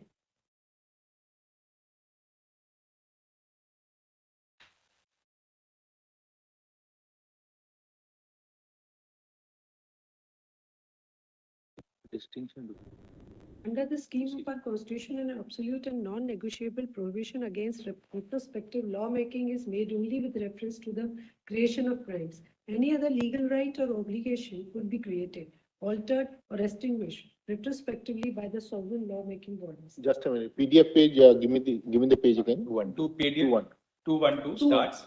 All right. He's reading at 216. All right, all right. Running page 214. 214. PDF page 216. However, such drastic power is Wait a minute. para 10.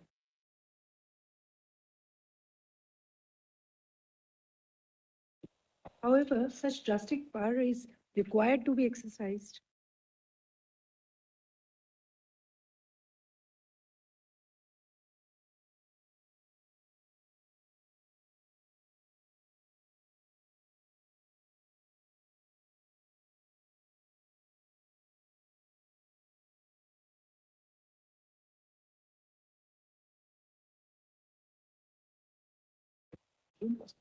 Higher now.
Para 10, no? Para 10.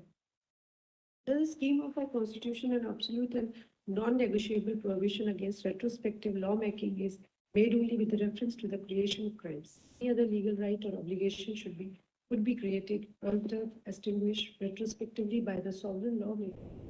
However, such drastic power is required to be exercised in a manner that it does not conflict with any other constitutionally guaranteed rights such as Article 14 and 16, etc. Changing the rule of game, either midstream or after the game is played, is an aspect of retrospective lawmaking power. Various cases deal with the situation where the state sought to alter the eligibility criteria of the candidate seeking employment or the method and manner of making selection of the suitable candidate. The latter could be termed as a procedure adopted for the selection, such as prescribing minimum cutoff marks to be secured by the candidates, either in the written examination or viva voce, Mr. Dunning Manjushri, or the present case of calling upon the candidates to undergo some tests relevant to the nature of the employment, such as driving test abroad. If the principle of Manjushri case is applied strictly to the present case, the respondent High Court is bound to recruit 13 of the best candidates out of 21 who applied irrespective of their performance in the examination held. In such cases, theoretically, it is possible that candidates securing very low marks but higher than some other competing candidates may have to be appointed. In our opinion, application of the principle as laid down in Manjushri case without any further scrutiny would not be in the larger public interest, but the goal be establishing an efficient administrative machinery. This court in state of Haryana and Subhash Chandra Marwa, while dealing with the recruitment of subordinate judges of the Punjab Civil Services, had to deal with the situation where the relevant rule prescribed minimum qualifying marks. The recruitment was for filling up of 15 vacancies, 40 candidates secured the minimum qualifying marks, 45%. Only 7 candidates who secured 55% and above marks were appointed, and the remaining vacancies were kept unfilled. The decision of the state government not to fill up remaining vacancies in spite of availability of candidates who secured the minimum qualifying marks was challenged. The state government defended its decision not to fill up posts on the ground that the decision was taken to maintain the high standards of competence in judicial service. The High Court upheld the challenge and issued a mandamus. In appeal, this court reversed and opined that the candidates securing minimum qualifying marks at an examination held for the purpose of recruitment into the service of the state have no legal right to be appointed. In the context it was held. In a case where appointments are made by selection from a number of eligible candidates, it is open to the government with a view to maintain high standards of competence to fix a score which is much higher than one required for more eligibility. Unfortunately, the decision in Subhash Chandra Marwa does not appear to have been brought to the notice of the lordships in Manjushri. This court in Manjushri relied upon P.K. Ramchandra Iyer and versus Union of India, Umesh Chandra Shukla versus Union of India, and Durga Charan Mishra versus State of Orissa. In none of the cases was a decision in Subhash Chandra Marwa considered. No doubt it is salutary principle not to permit the state or its instrumentalities to tinker with the rules of the game. Insofar as the prescription of eligibility criteria is concerned, as was done in Channa Swami versus State of Mysore, Channa Vasavaiya versus State of Mysore, etc., in order to avoid manipulation of the recruitment process and its result. Whether such a principle should be applied in the context of the rules of the game, stipulating the procedure for the selection, more particularly when the change sought is to impose a more rigorous scrutiny for selection, requires an authoritative pronouncement of a larger bench of this court. We therefore order that the matter be placed before the Honorable Chief Justice of India for appropriate orders in this regard. Yes. Lordship, now the para number 27, also I want to read from Manjushri. All right. What page is Manjushri in this compilation? 167 of the same compilation. How much? 167. PDF page 167. 167. 167, para number 27. Starts at 160. But what could not have been We done? see Marwa before that, or you want to see? Oh, well, let me see Manjushri and then we'll. First Manjushri, Lordship.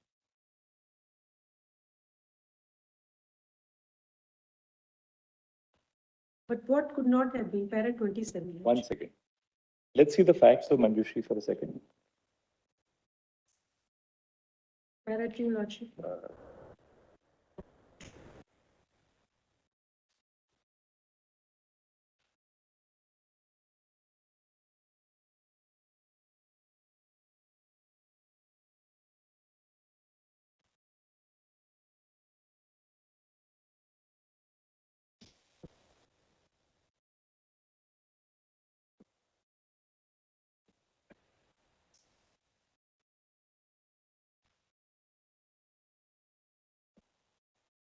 Yes. Para 2 Lodge. Selection and appointments to the post of district and session judge are governed by the Andhra Pradesh State Higher Judicial Services Rule 1958. The said rules provide that 1/3 of the total number of permanent posts of district and session judge should be filled by direct recruitment. It also prescribes the qualifications for appointment but does not prescribe any procedure for selection. As the rules only prescribe the qualification for appointment but did not lay down the selection procedure. The manner and method of selection is decided by the High Court. For every selection, as and when the vacancies are notified for selection, the government of Andhra Pradesh has issued an advertisement dated 28/5/2004 inviting applications for appointment to the following 10 posts of district and session judge. Now, Lordship, para number 4. The full court of Andhra Pradesh High Court has authorized its Chief Justice to constitute committees for the convenience of administration. The resolution of the full court containing the guidelines relating to the functioning of the High Court have been compiled in the form of standing orders. 2.13 enumerates the matters to be dealt by the full court. SO 2.14 enumerates the matter to be dealt with the administrative committee. Recruitment of district judges is a matter to be dealt by the administrative committee under SO 2.14. The decision minutes of the administrative committee in regard to the recruitment of district judges are therefore placed before the full court for its consideration under SO 2.13. The administrative committee, by its resolution dated 30/11/2004, decided the method and manner of selection. It resolved to conduct the written examination for the candidates for 75 marks and oral examination for 25 marks. It also resolved that the minimum qualifying marks for the OC, BC, SC and ST candidates shall be prescribed earlier. As per its direction, the written examination was held on 30/1/2005 and 1026 candidates appeared for the examination. The results were declared on 24/2/2005 and 83 candidates were successful in the written examination. Due to the pendency of the litigation, interviews could not be held immediately. A committee of 5 judges was constituted for interviewing the candidates and interviews were held in March 2006. Thereafter, the marks obtained by 83 candidates in the written examination and in the interview were aggregated and the consolidated merit list of the 83 candidates was prepared in the order of the merit on the basis of aggregate marks. It contained the registration number, the name of the candidates, reservation category, marks secured in the written examination out of 100 marks, marks secured in the interview out of 25 marks, and the total marks secured in the written examination and interview out of 125. Thereafter, 5 more merits list in respect of categories BCA, BCB, BCD. Committee finalized the following list of candidates to be recommended for appointment as per merit and reservation and submitted to the administrative committee with a report dated 3/4/2006. Now, para number 8, Lordship. The full court considered the resolution of administrative committee dated 30/11/2004 and 4/4/2006 and the record of selection. The full court impliedly approved the resolution dated 30/11/2004, but it did not agree with the selection list prepared by the interview committee and approved by the administrative committee by resolution dated 4/4/2006. The full court authorized the Chief Justice to constitute a committee of judges for preparing a fresh list of candidates to be recommended for appointment of district and session judges. Accordingly, the Chief Justice appointed a subcommittee of 2 judges on 7/4/2006. The said subcommittee was of the view that the candidates should be evaluated with the reference to written examination, marks of 75, interviews marks of 25 as per the resolution dated 30/11/2004, instead of being evaluated with the reference to written examination, marks of 100 and interviews of 25, thereby varying the prescribed ratio between written examination marks and interview marks from 3:1 to 4:1. Therefore, it scaled down the marks obtained by the candidates in the written examination with reference to a total of 100 in proportion to a maximum marks of 75. By adding the interview marks of 25, the total marks obtained by candidates with reference Go ahead. Yes. to a total of 100 were recalculated. The subcommittee was also of the view that apart from applying the minimum marks for the written examination for determining the eligibility of the candidates to appear in interview, the same cutoff percentage should be applied for interview marks. And those who fail to secure such minimum marks in the interview should be considered as having failed.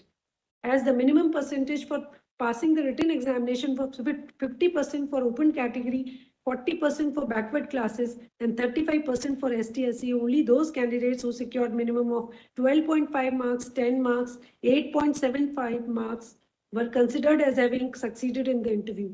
Consequently, only 31 candidates were found to have qualified both in written examination and interview, and a revised merit list was prepared, pruned down to 31 successful candidates. On that basis, 9 candidates were recommended for appointment as under.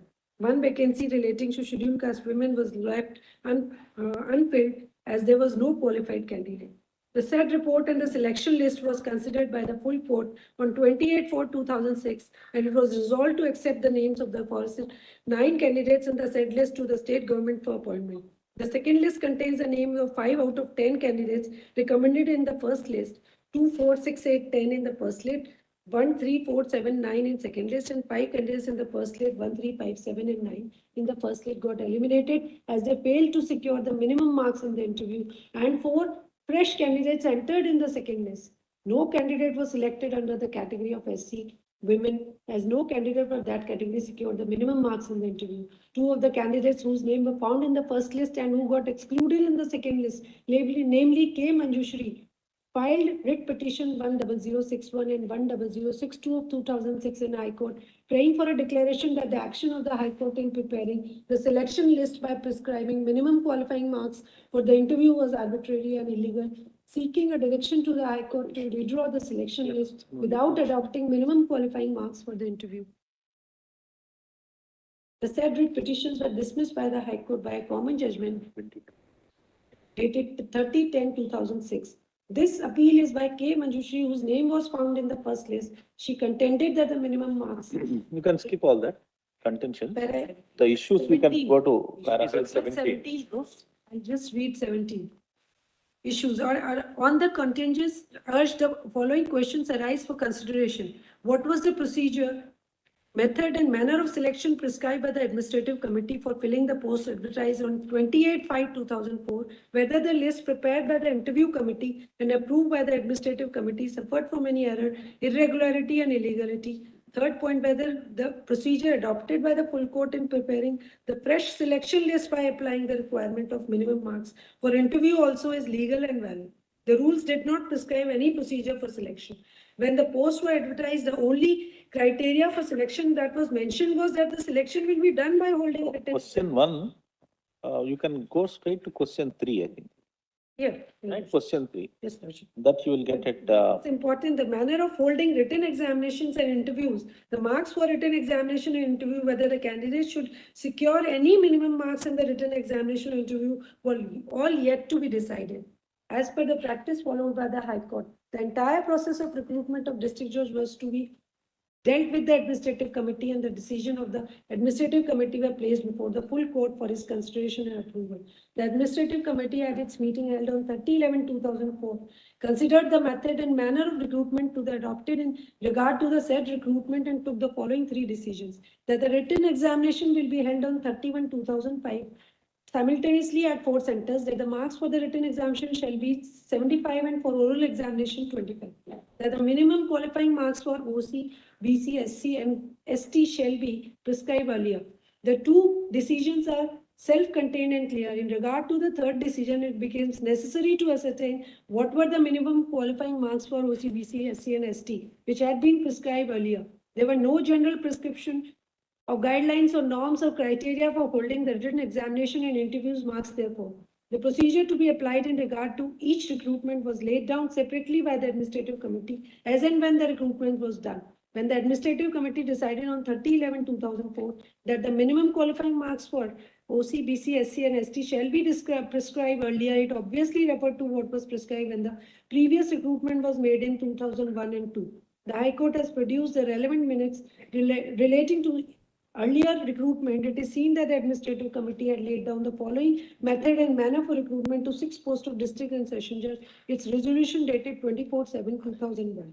Considered and resolved that the mode of examination be by way of written test for 75 marks and oral 25 marks, and the minimum qualifying marks for open categories 50 marks and for other categories of 40 marks and 35 marks. Written examination in the same ratio will be applied for the oral interview also. The minimum qualifying marks for the written examination was subsequently amended, corrected by administrative committee at its meeting held on 21/2/2002 as follows. Considered and resolved to correct the typographical error occurred in the resolution of administrative committee meeting held on 24/7/2001 mentioning 50 marks, 40 marks and 35 marks instead of 50%, 40% and 35%. That is the minimum qualifying marks for open category is 50% for backward, 40% and scheduled tribe, 35% in the written examination. Let us to try to analyze and find out the combined effect of the resolution 24/7/2001, 21/2/2002. The resolution dated 24/7/2001 prescribed the following marks for the written examination and the interview. The marks for the written examination was 75 marks and the minimum qualifying marks was 50 marks for open category, 40 marks for the backward classes and 35 marks for scheduled tribes.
Twenty-five and 27. 25, Lordship. 25, I will now read, Lordship.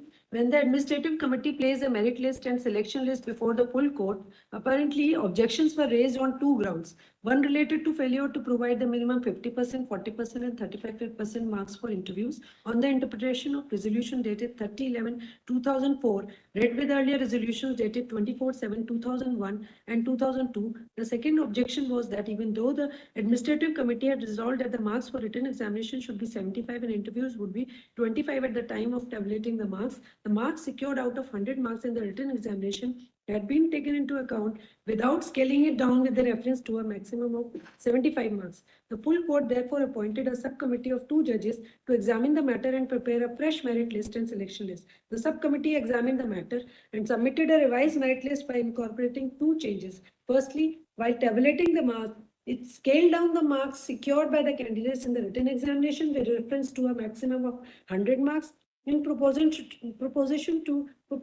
a maximum of 75 marks, so that the final marks were with the reference to a base of 75 marks for written examination and 25 marks for interview as resolved on 30/11/2004. Secondly, it applied the minimum percentage of 50%, 40%, 35% for OC, BC, SC and ST even in regard to interviews, and consequently eliminated those who secured less than minimum in the interview. From the process of selection, the panel selection list was prepared with a reference to the fresh merit list prepared by incorporating the said 2 changes. As far as the first change is concerned, we have already held that a scaling down is unexceptional as it is consistent with the criteria decided by the administrative committee on 30/11/2004 before commencing the selection process. But what could not have been done was the second change by introduction of the criteria of minimum marks for the interview. The minimum marks for interview had never been adopted by the Andhra Pradesh High Court. Earlier, for the selection of district and session judge, in regard to present selection, Administrative committee merely adopted the previous procedure in vogue. The previous procedure as stated above was to apply minimum marks only for written examination and not for the oral examination. We have referred to the proper interpretation of the earlier resolution dated 24/7/2001, 21/2/2002 and held that what was adopted on 30/11/2000 was only minimum marks for written examination and not for interviews. Therefore, introduction of the requirement of minimum marks for interview after the entire selection process was completed would amount to changing the rules of the game after the game was played, which is clearly impermissible. We are fortified in this view by several decisions of this court. It is sufficient to refer three of them: P.K. Ramchandran Iyer versus Union of India, Umeshchan Shukla versus Union of India, and Durgacharan Mishra versus State of Orissa. In Ramchandra Iyer, this court was considering the validity of a selection process under the ICAR Rules 1977, which provided for minimum marks only in the written examination and did not envisage obtaining a minimum marks in the interview. But the recruitment board prescribed a further qualification of obtaining minimum marks in the interview also. This court observed that the power to prescribe minimum marks in the interview should be explicit and cannot be read by implication for the obvious reason that such deviation from the rules is likely to cause irreparable and irreversible harm. This court held that as there was no power under the rules for the selection board to prescribe the additional qualification of securing minimum marks in the interview, the restriction was impermissible and a direct impact on the merit list, because the merit list was to be prepared according to the aggregate marks obtained by the candidates at written test and interview. Once an additional qualification of obtaining minimum marks at the Viva Voice test is added to candidate who may figure high up the merit list, was likely to be rejected on the ground that he has not obtained minimum qualifying marks at the Viva Voice test. To illustrate, candidate who has obtained 400 marks at the written test and obtained 38 marks at the Viva Voice test, it considered on the aggregate of marks being 438 was likely to come within the zone of selection, but what would be eliminated by ASRB on the ground that he has not obtained qualifying marks at Viva Voice test. This was the impermissible and contrary to rules, and the merit list prepared in the contravention of rules cannot be sustained.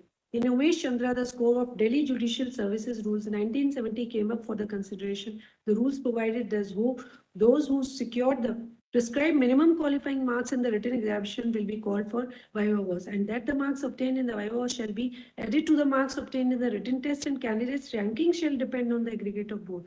27 candidates were found eligible for appear for a Viva Voice on the basis of their having secured the minimum prescribed marks in the written examination. The final list was therefore expected to be prepared by merely adding a Viva Voice marks to be written examination marks in regard to those 27 candidates.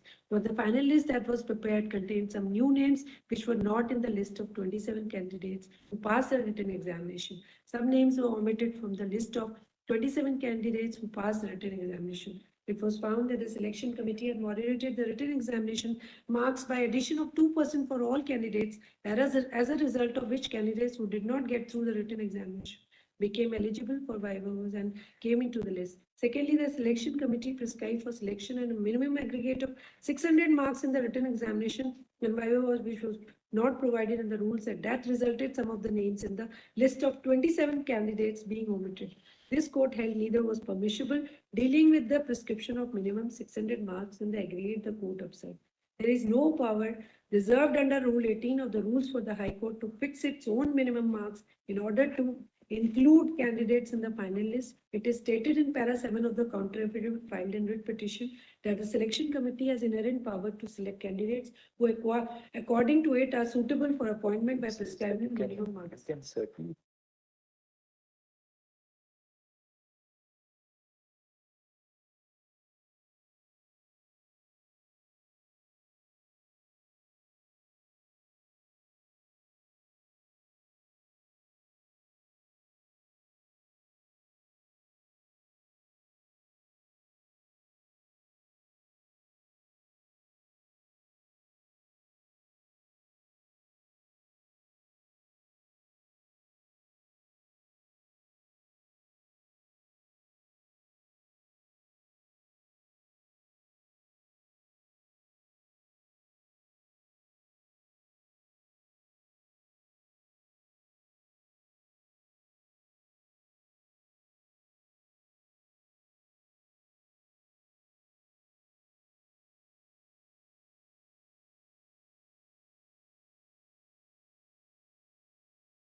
T actually, because then he refers to one more judgment and then goes to para 33. Lordship, 32 also. All right.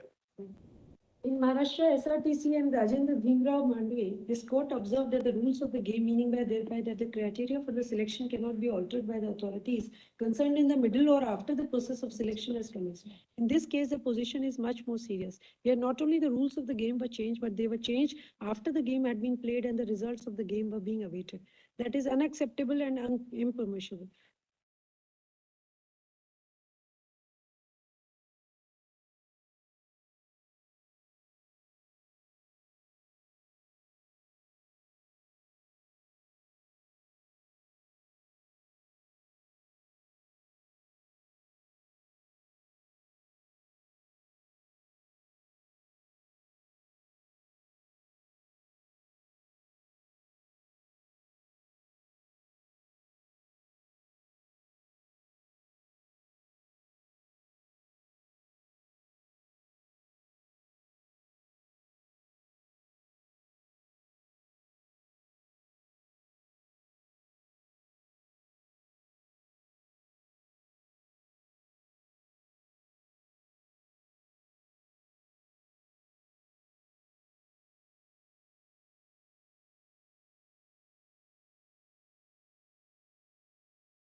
In 2004, merely adopted the procedure prescribed earlier. The previous procedure was not to have any minimum marks for interview. Therefore, extending the minimum marks prescribed for written examination to interviews in the selection process is impermissible. We may clarify that the prescription of minimum marks for any interview is not illegal. We have no doubt that the authority making rules regulating the selection can prescribe by rules the minimum marks both for written examination and interviews or prescribe minimum marks for written examination but not for interview, or may not prescribe any minimum marks for either written examination or interview. Where the rules do not prescribe any procedure, the selection committee may also prescribe the minimum marks as stated above. But if the selection committee wants to prescribe minimum marks for interview, it should do so before the commencement of the selection process. If the selection committee prescribe minimum marks only for written examination before the commencement of selection process, it cannot either during the selection process or after the selection process add an additional requirement that the candidates should also secure minimum marks in the interview. What we have found to be illegal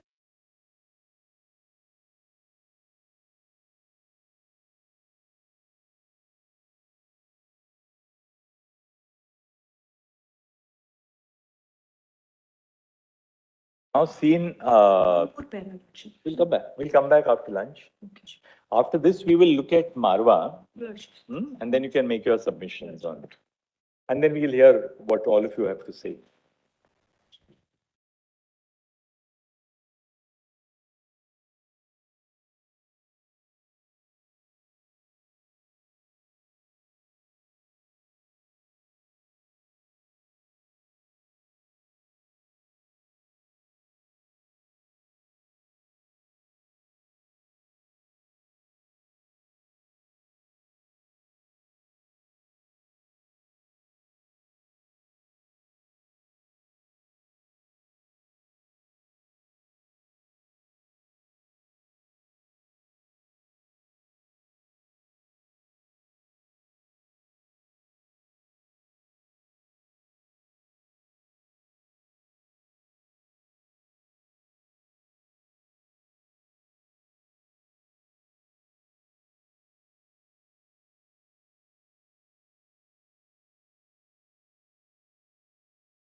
Lordship, there's a small request. Yes. Lordship, one.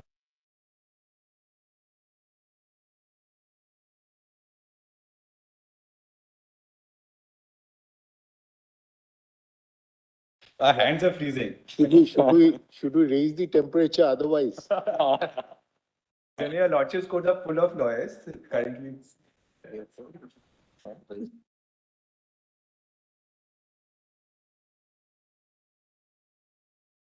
Yes.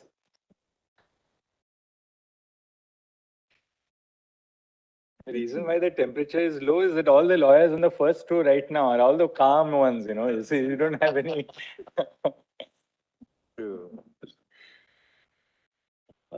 33 page, 33 parent. The resolution dated 30/11/2004 merely adopted the procedure prescribed earlier. The previous procedure was not to have any minimum marks for interview. Therefore, extending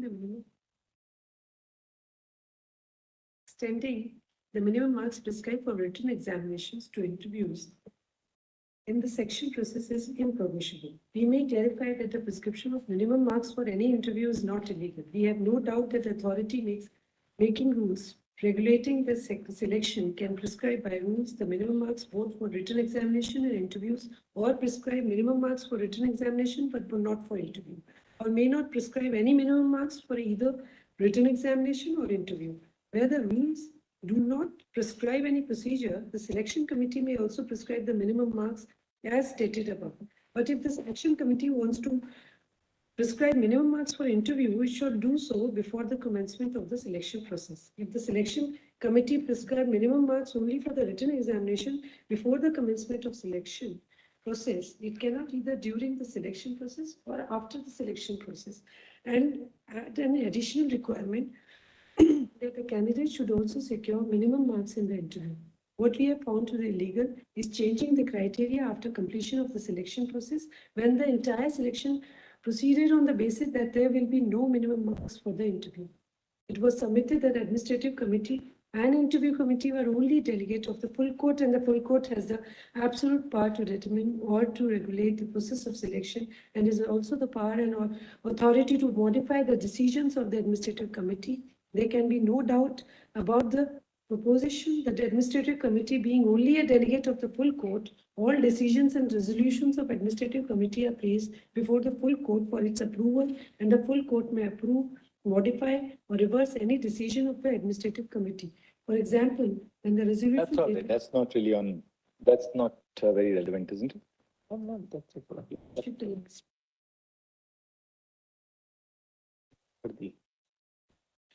36. Then we will see the 36 paragraph. 36. The full court, however, introduced a new requirement as to minimum marks in the interview by the interpreted process, which is not warranted and which is at variance with the interpretation adopted while implementing the current selection process and the earlier selections. As the full court approved the resolution dated 30/11/2004 of the administrative committee and also decided to retain the entire process of selection consisting of written examination and interviews, it could not have introduced a new requirement of minimum marks in interviews, which had the effect of eliminating candidates who would otherwise be eligible and suitable for selection. Therefore, we hold that the action of the full court in revising the merit list by adopting a minimum percentage of marks for interview was impermissible. The divination bench of the High Court, while considering the validity of the second list, has completely missed this aspect of the matter.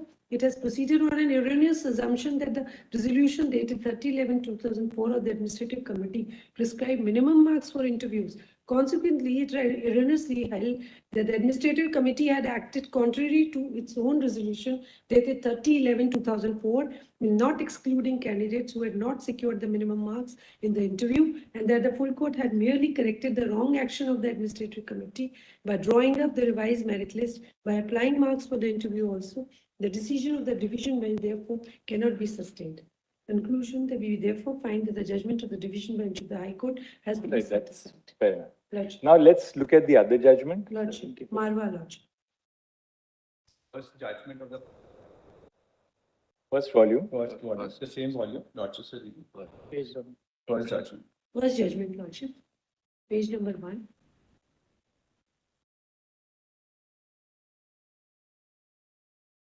Para number 2. An advertisement was published in Government Gazette to the effect that the Haryana Public Service Commission will hold an examination for recruitment of candidates for 15 vacancies in Haryana Civil Services Judicial Branch. In response to the advertisement, a number of candidates appeared for the examination held in November 1970.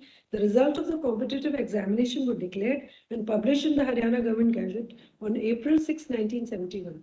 It was a list of 40 candidates who obtained 45% or more marks in the examination. The state government, which is appointing authority, made 7 appointments in the serial order of the listing according to the merit.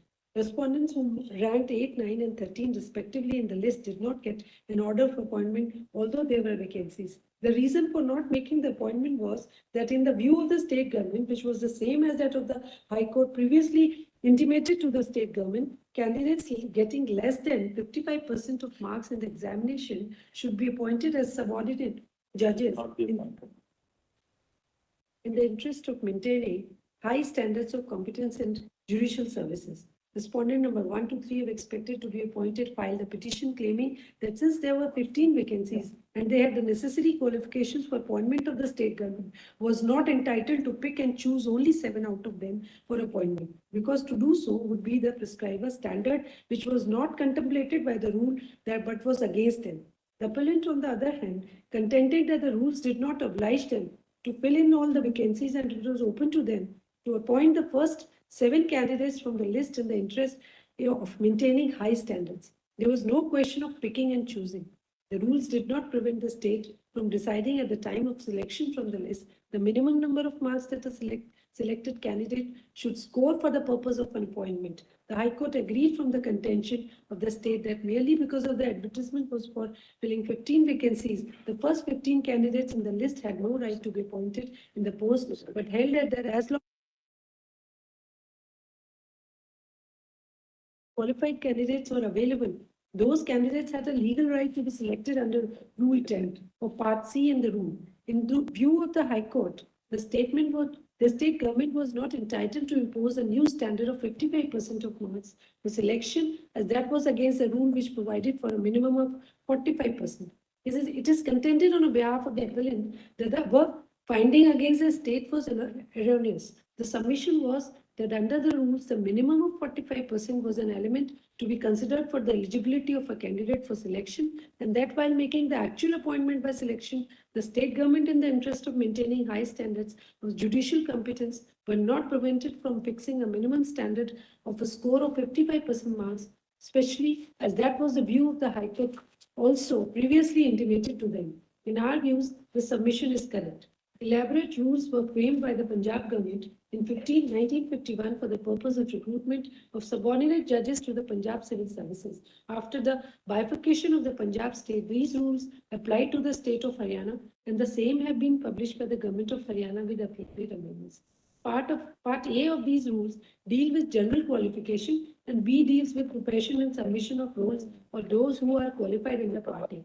Those who are on those roles prepared by the district judges become eligible for appearing in a written examination held by the Punjab Public Service Commission. The rules with regard to the examination are in Part C. Rule 4 thereof provides the examination papers shall be set and marks awarded by examinees who will be appointed by the Punjab Service Commission. Rule 8, which is important, it is as follows. No candidate shall be considered to have qualified unless he obtains 45% marks in the aggregate of all the papers and at least 33% marks in the language paper, that is Hindi.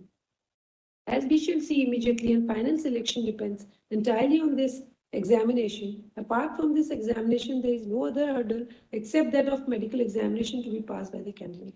No oral interviews prescribed in 10 as follows. The result of the examination will be published in the Punjab government. It will be seen from this that the function under the rules given to the Punjab Public Service Commission was to hold the examination and then prepare a list strictly in accordance with merit on the basis of the marks received in the examination, and the list was to be published in the Punjab Government Gazette.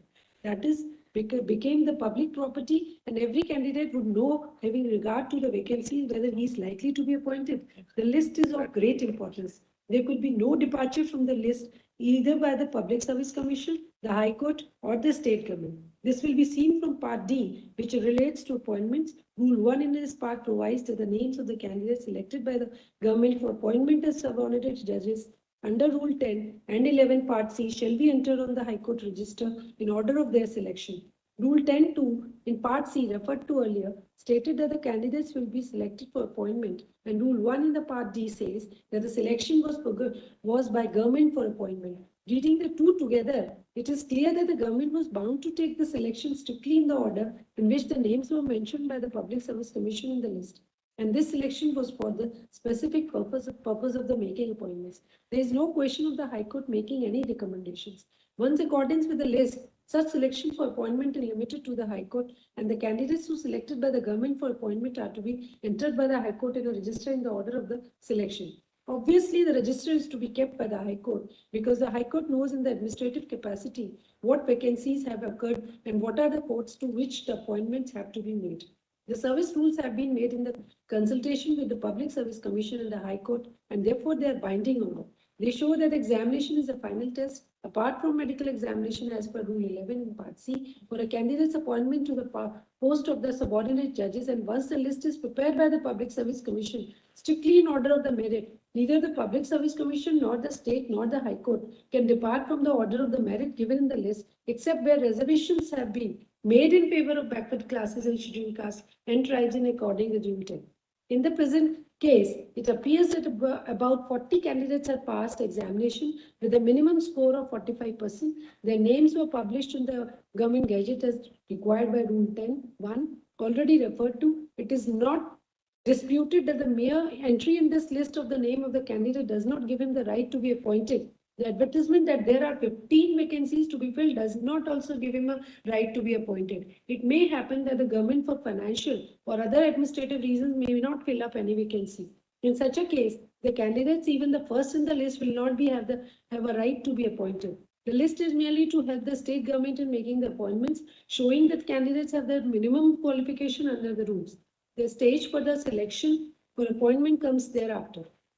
And it is not disputed that under the Constitution, it is the state government alone which can take the appointments. The High Court does not come into the picture of recommending any particular candidate after the state government have taken a decision as to which of the candidates in accordance with the list should be appointed. The list of the selected candidates for appointment is forwarded to High Court, and then we'll have to enter such candidates on a register maintained by it. When vacancies are to be filled, the High Court will send in the names of the candidates in accordance with the selected list and in the order they have been placed in that list for appointment in the vacancies. Placement in the High Court list. That you are placed in a select list doesn't give a right to appointment. Yes. And you can't seek a mandamus on that basis. And then paragraph 12, they say that they say that 45%, that's a correct. at page 220, internal page 8, in a case where appointments, fourth line, are made for selection from a number of eligible candidates, it is open to the government with a view to maintain higher standards of competence to fix a score which is much higher than the one required for eligibility. As shown in the letter of the Chief Secretary already referred to, they fixed a minimum of 55% for selection, as they had done on a previous occasion. There is nothing arbitrary in fixing the score of 55% for the purpose of selection, because that is the view of the High Court also previously intimated. Exactly, this is what we are saying. Discuss of freedom.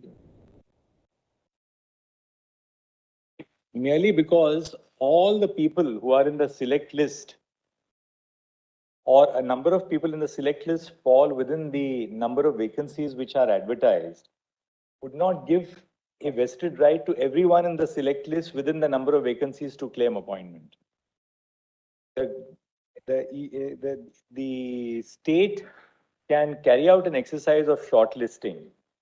They can shortlist it for two purposes. A, where the number of candidates is unusually large, but they can also carry out a shortlisting to maintain the standards of competence and efficiency in the service. And this action doesn't. The merit lists. Yes, that's the distinction. No, more than the merit list, it will not have a bearing on a right. Right. Yes. Right. Because till that point of time, Yes. no right. But here, when we talk about And this. this does not amount to a change of the rules of the game. That obviously. Correct. And therefore, there is no conflict in terms of Manjushri. Actually, Marwa's case and Manjushri's case stand on a completely different footing. Yes. Marwa's case, what happened was, there were X number of vacancies. Then a select list was prepared On 45%. on 45%, because the eligibility was pegged at 45%. But among those who appeared in the select list, the government decided to take only those people who are above 55%. That is all. That is. Manjushri's case had a problem because the principle of allocating minimum cutoff mark For the interview. operated to impose a condition of eligibility Yes. by a subsequent act, subsequent to the process which was initiated. So really Manjushri's case seems to indicate that you cannot introduce a new condition of eligibility in the selection process, Disturbs the merit list. which disturbs the merit list. But Marwa's case indicates that once the select list is, even though the select list has been, before the select list is prepared and you have a merit list of candidates, you can certainly carry out a process of shortlisting. You may also say that, well, we will not take anybody below this particular mark position, the cutoff, when we make final appointments. So there is no conflict between the two. Yes. Because in Marwa's case, they did not introduce a condition of eligibility. Everybody was eligible. But they said we will take only up to those who have scored 55% or more. In Manjushri's case, the effect was that you excluded people in the interview, excluded completely from the select list, people who did not have more than the cutoff marks in the interview. So though they may have had higher aggregate marks, they were excluded because that operated as a condition of eligibility. Generally, lordships in all judgments have interfered only at the stage when there is an introduction in the interview. Even in the cases of, there's no... So the question will arise as to what would apply in Tej Prakash's reference case. Yes. So in Tej Prakash's reference case is that after the advertisement was issued and written test also happened. The list was drawn. Then they said 70%, 75% and above should be kept. So it's identical as that of Marwa, as well as the case of the other case, which the Umesh Chandra.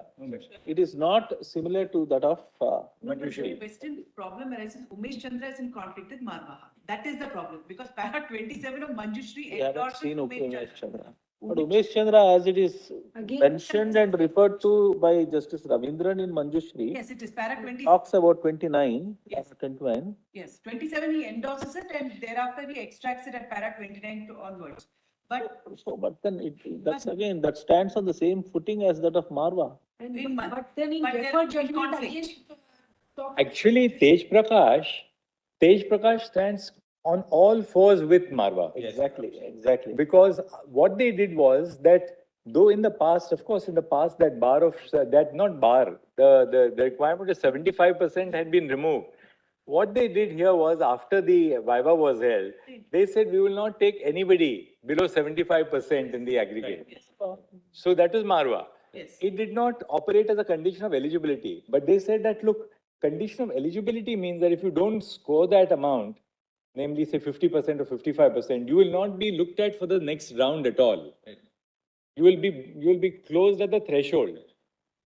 So unless you score 55% in the, say 45% in the interview, your score will not be looked at all. You are ousted from the competition. Actually, in Tej Prakash, the matter was justified following Marwa. Marwa. But in the reference order, they assumed that it was covered by Manjushri.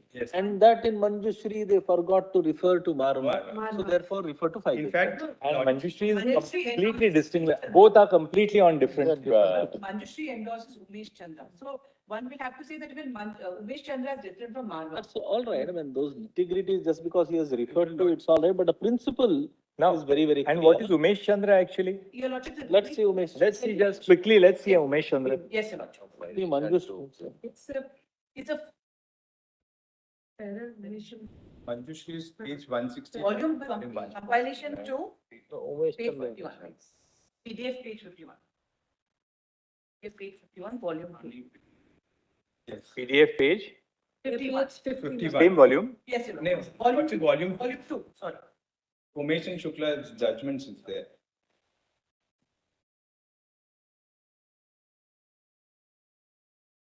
What page, sir? 51, I think. 49. Para number It was updates 49 as well. 49 is 51.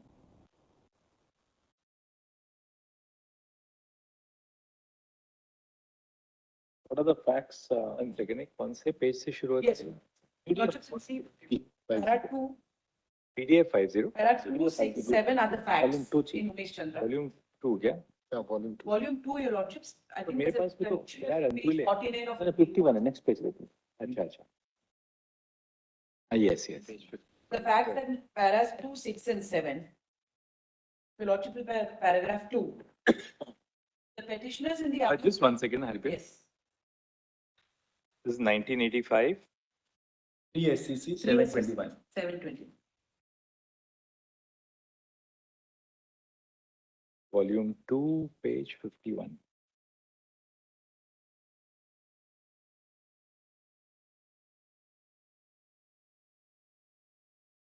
Let's have a look at para 2 you were saying, right? Yes, sir. 2, 6 and 7 set out the important facts. Let's see that. Yes, Your Lordships. The petitioners in the above petitions were applicants for the posts of subordinate judges in the Delhi Judicial Service. Recruitment to the Delhi Judicial Service is governed by the Delhi Judicial Service Rules 1970, made by the Lieutenant Governor of Delhi in exercise of the powers conferred by the proviso to Article 309 of the Constitution, read with Article 234 of the Constitution in consultation with the High Court of Delhi. The initial recruitment to the Delhi Judicial Service was made in accordance with Part 3 of the rules. Initial recruitment means the first recruitment and appointment made to the Delhi Judicial Service after the commencement of the rules. Any recruitment to the Delhi Judicial Services after the initial recruitment is required to be made in accordance with rules contained in Part 4. We are concerned in these cases mainly with rules 13 to 18 of the rules and the appendix attached thereto. Rule 13 of the rules provides that recruitment after initial recruitment shall be made on the basis of a competitive exam to be held by the High Court at such intervals as the administrator may, in consultation with the High Court, determine. The administrator is no other than the Lieutenant Governor of Delhi. The dates on which and the place at which the examination is to be held are required to be fixed by the administrator. Rule 14 prescribes a minimum qualification for a candidate which he should satisfy in order to be eligible to appear at the competitive exam. A candidate is eligible to appear at the exam if he is citizen of India, person practicing as an advocate in India, not more than 32 years of age on the first day of January following the date of commencement of the examination. Rule 15 of the rules provides that the syllabus for the examination and the fees shall be payable as detailed here and above. The examination includes the following subjects. I'm not reading that, Your Lordships, the marks are also mentioned. Para 3.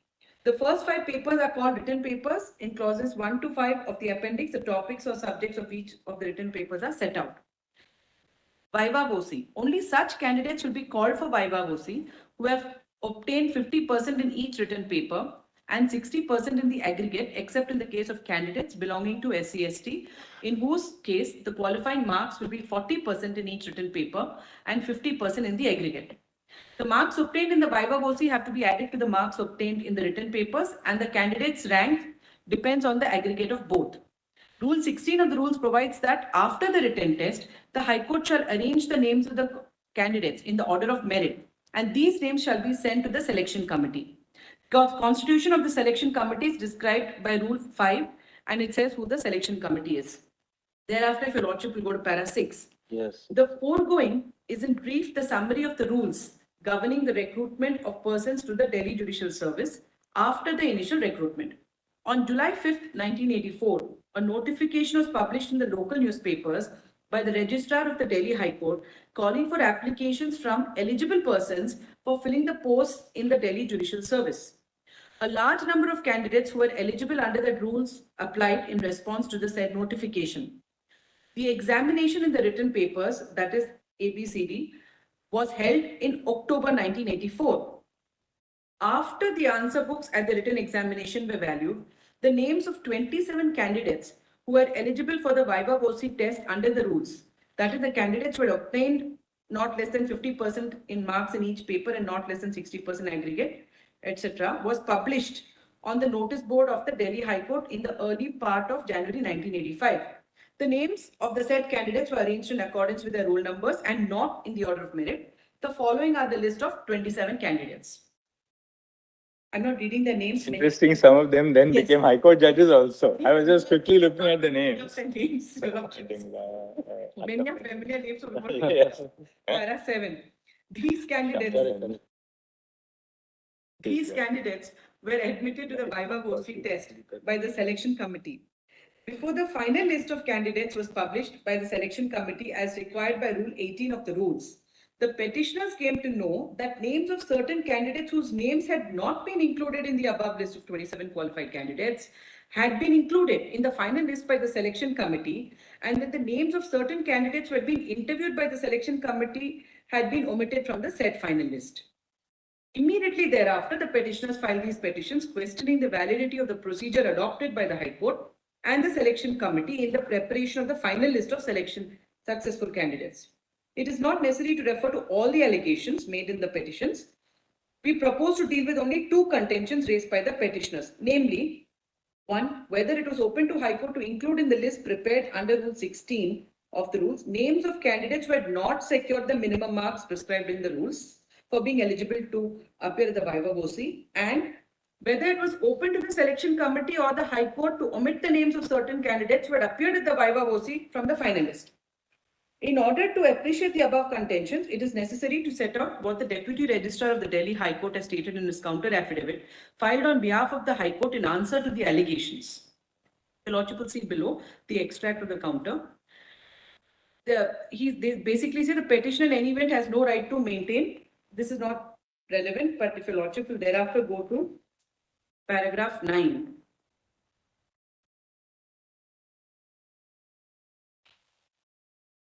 What they essentially did, I'll actually read that, your Lordship, to know what has actually happened. There were some moderation marks they included. Yeah, I did 2 marks. They added 2 marks to many candidates who didn't make it to the first 27. That the High Court, Supreme Court eventually held, you can't moderate and add 2 marks. But the second condition is important. I will just read that as well in any event, your Lordships. The second condition is where they introduce a minimum of 600 aggregate in the exam to be qualified for the Viva Voce, which was originally not there. So originally, as the rule stood, you had to get an aggregate of 60% across all the subjects to be eligible for Viva Voce. Now they said that's not enough. Over and above that, you also have to get aggregate of 600 marks. So an additional requirement was made for you to become eligible to sit for the Viva Voce. Yes. So as far as the moderation was concerned, there was no dispute. I mean, they said that you could not have moderated.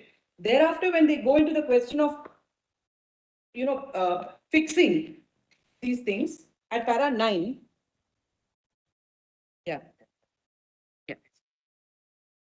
para 9, your Lordships, somewhere in the middle of the paragraph, actually, I'll read the whole thing. In reply to para 7 of the writ petition, it is admitted to be correct, that is,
Yes.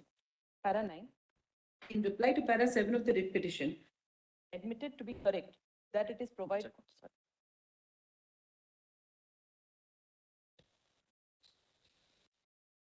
Yes, Your Lordships. Para 14 is the ratio on the second point. First point we're not concerned with. Yes, sir.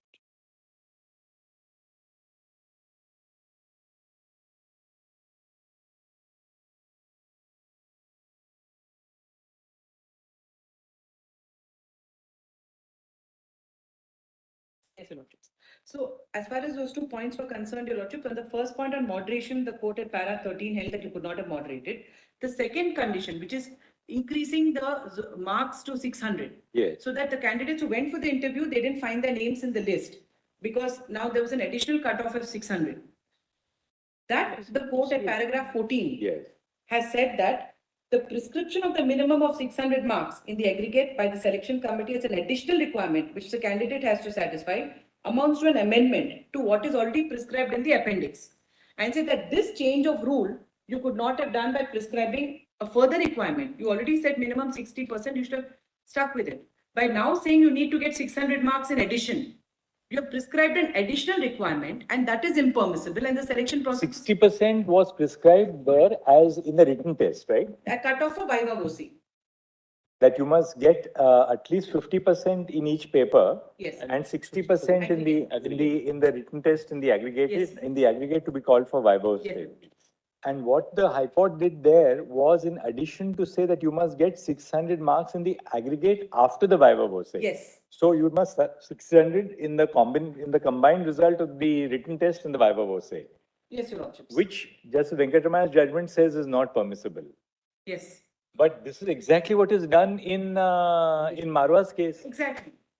This is precisely what we say at para 27. So really speaking, yeah, so 27 of Manjushri, which endorses Umesh Chandra, in effect it is contrary to Subhash Marwa. because you're right, you are maybe right there because here, this 600 marks which they put at the end was really to say that, well, anybody, it's a cutoff at the end. Yes, at the end. It's not an eligibility. It's not an eligibility. So less than 600, I could not be appointed. And even as far as this is concerned. And by affirming, therefore, Umesh Chandra, only thing is the three-judge bench, therefore, implicitly has taken a view which is contrary to Marwa. To my mind, actually, there was nothing wrong in the High Court doing this, you see. Because, I mean, just subject to hearing you. Because they said, look, we are not taking anybody less than 600 marks in the aggregate. We want to maintain quality. We'll say that, okay, anybody gets less than 600 marks, sorry, we are not going to appoint you. I think They considered everybody. Everybody was made eligible to participate. Yes. They didn't introduce a new condition of eligibility, but they said we are going to keep the merit list, aggregate merit list up to 600. Anybody below 600 won't come into the service. Yes, Your Lordship.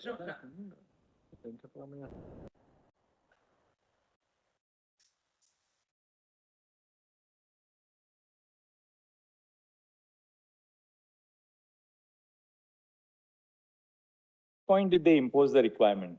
After the selection, after the exams. Even in Marwa. Marwa also. Yes. Like in Umesh Chandra. Yes, like in Tej Prakash. Even in Umesh Chandra. Yes, Your Lordship. Now, your question is not about the right to prescribe. The question and the problem, a stage. Because that always adds an element of, because this honorable court, even in Renu Kumar's case, where my Lord Justice Narasimha was appointed as amicus, has said that all public selections should be transparent. All rules should be notified right in the beginning. When you make any changes, even if it appears to be something like increasing the criteria, it can lead to mischief. So the idea is to... You know what? Then you can say that, well, you must demonstrate that this is arbitrary then. By merely putting a cutoff, by merely putting a cutoff, that ipso facto does not become arbitrary because the cutoff is not operating as a condition of eligibility. If you can demonstrate that the imposition of this cutoff has become arbitrary, for instance, by putting an extraordinarily high cutoff, for instance, I'm just giving an example. Like you put a cutoff of say 90%, in which case only you'll get only 2 candidates. Is that really, that could be one ground. Alternately, where the cutoff is designed to exclude people belonging to a certain category, for instance.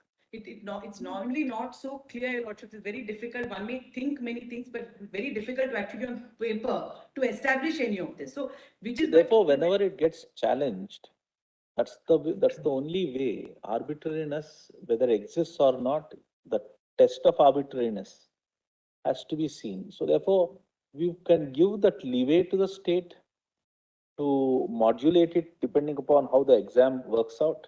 And if somebody challenges it, he has to show that the method adopted is arbitrary. That's the only test by which you can actually see. This is what we had.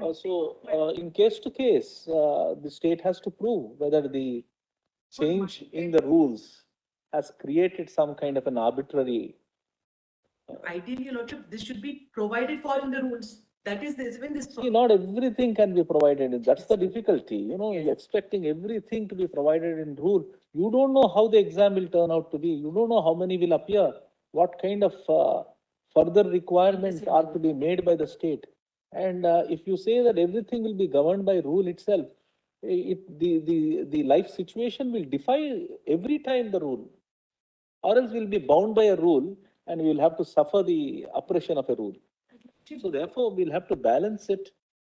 If the state will prove that it is arbitrary, is unable to establish that it is arbitrary, then in which case court might say, yes, you have introduced a new thing. And I think the error in para 14 really, with respect, very distinguished judges. I mean, one doesn't want, like to say that there's an error. There's such great judges of that era. But the judgment seems to equate. The minimum marks which were prescribed for the written exam in order to go to the viva voce, it seems to equate that with the minimum marks which are required in the final aggregate of the two. The purpose of one, namely minimum marks in the written exam to go to the viva voce, is to screen out those who have not obtained a minimum from going to the viva voce. It's like a condition. It's like a screening requirement. This requirement that you must get 600 marks in the aggregate is not like a screening requirement. It's really intended to ensure that people who enter in the service have a certain degree of quality about it. Now you are right. I mean, why can't they do that in the beginning? Just to add one sentence to what Hari said. To write in the advertisement. You are in a way right. You're pushing it. One way of reconciling, possibly subject to what Lordship say, in this, what the judgment in this Umesh Chandra, what they say is, this minimum marks have been set up, fixed by the selection committee and not by the High Court. If the High Court had done it, maybe Lordship may is the same para. Para 14? Para 14, Malak. Haribhai, just read para 14 again. Yes. That's because we didn't read that together. Yes, Your Lordship. Just read that slowly because that's a key para. Yes. With regard to the second contention, namely that the High Court had no power to eliminate the names of candidates who had secured less than 600 marks in the aggregate after the viva voce test, reference has to be made to rules 17 and 18 of the rules, which provide that the selection committee shall call for viva voce test only such candidates who are qualified at the written test as provided in appendix, and that the selection committee shall prepare the list of candidates in order of merit after the viva voce test.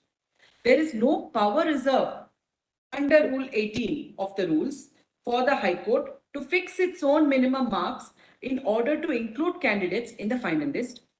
It is stated in para 7 of the counter affidavit in writ petition so and so that the selection committee has inherent power to select candidates who according to it are suitable for appointment by prescribing the minimum marks which a candidate should obtain in the aggregate in order to get into the Delhi judicial service. It is not necessary to consider in this case whether any other reason such as character, antecedents, physical fitness, which may disqualify a candidate from being appointed to the DJS, may be taken into consideration by the selection committee while preparing the final list. But on going through the rules, we are of the view that no fresh disqualification or bar may be created by the High Court or the selection committee, merely on the basis of the marks obtained at the examination, because clause 6 of the appendix itself has laid down the minimum marks which a candidate should obtain in the written papers or in the aggregate in order to qualify himself to become a member of the judicial service. the prescription of the minimum marks of 600 in the aggregate by the selection committee as an additional requirement which the candidate has to satisfy amounts to an amendment of what is prescribed by clause 6 of the appendix. The question whether a candidate included in the final list prepared and forwarded to the selection committee may be appointed or not is a matter to be considered by the appointing authority. In the instant case, the decision that a candidate should have secured a minimum of 600 marks in the aggregate in order to be included in the final select list is not even taken by the High Court but by the selection committee.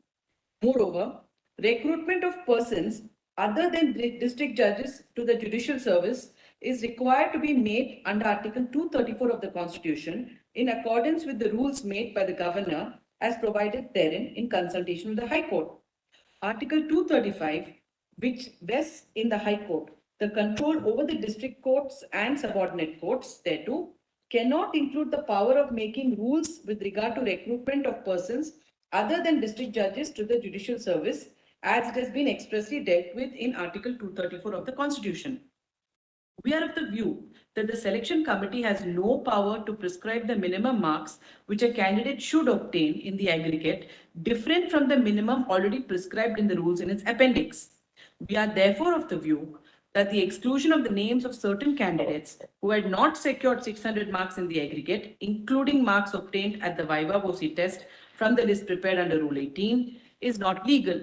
We therefore quash the list prepared by the selection committee and direct that a fresh list shall be prepared in order of merit on the basis of the aggregate of the marks obtained by the candidates at the written examination and at the Viva Voce test without taking into consideration the moderation of marks added by the High Court and without reference to the decision of the selection committee that candidates who had obtained less than 600 marks in the aggregate. मारो और उमेश चंद्र में conflict लगता है।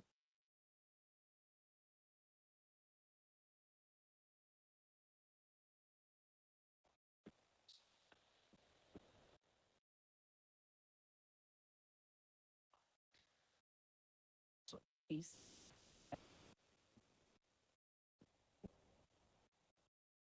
Again said that, the 600 marks requirement was introduced by the selection committee and not by the High Court. In fact, just 234 High Court, so that is one way maybe you can reconcile this, saying that in that context this was said, not in the context of selection committee, High Court maybe could have done. Yes. No, actually, earlier they also say actually there's a contradiction that there's no power reserved under Rule 18 for the High Court. What is the main thing? They say even the High Court couldn't have done it. Done it. But then they say in any case, the selection committee had no power. No power. Yes, Ms. Natraj? Yes, Ms. Natraj? In all these judgments, there is no conflict at all in any of the judgments.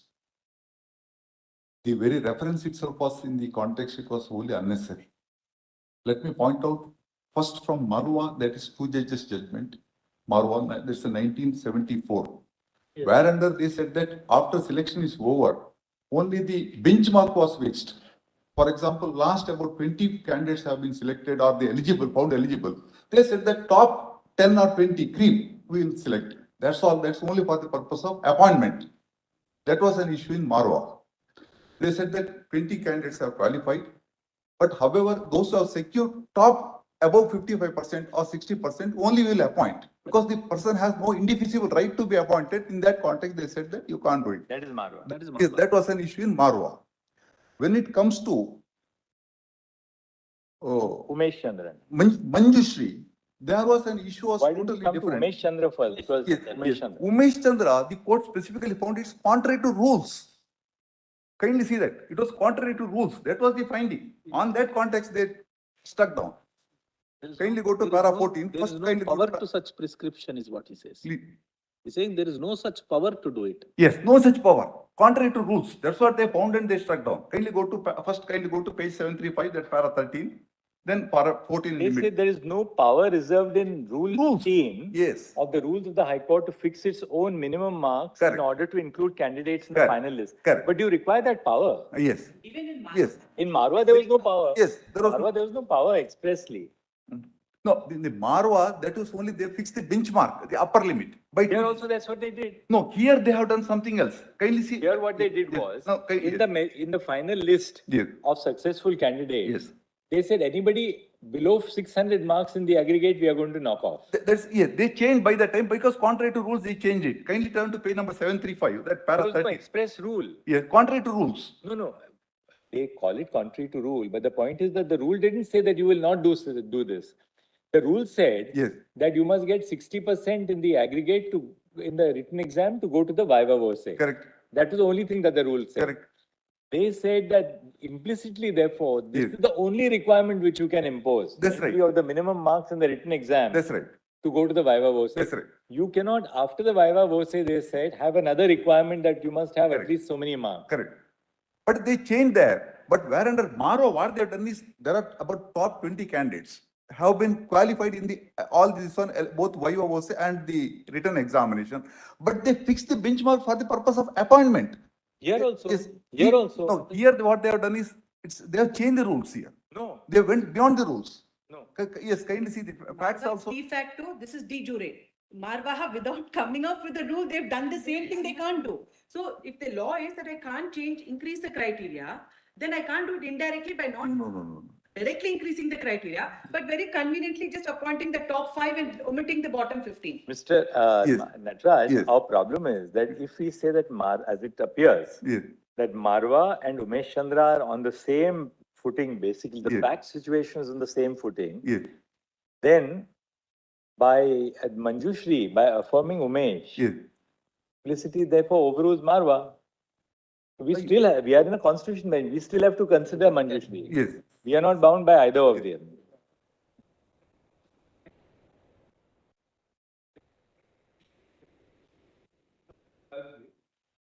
They may have referred to that. That is, may not have.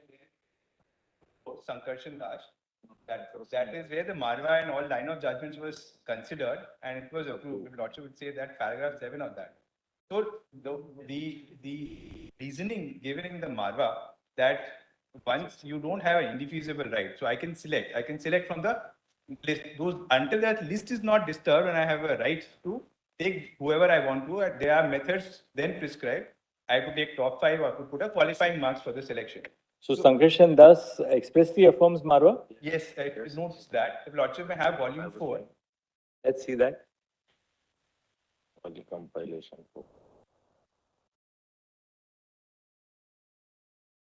Very first case.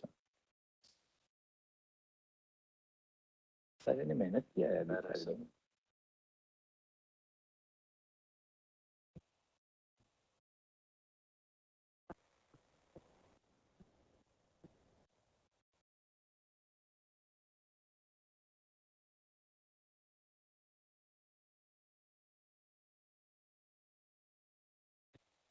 Lordship may have page. That's the first judgment of volume 4. Volume 4 of the Mr. Hansaria's. Yes, sir.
This is post Umesh and Shukla.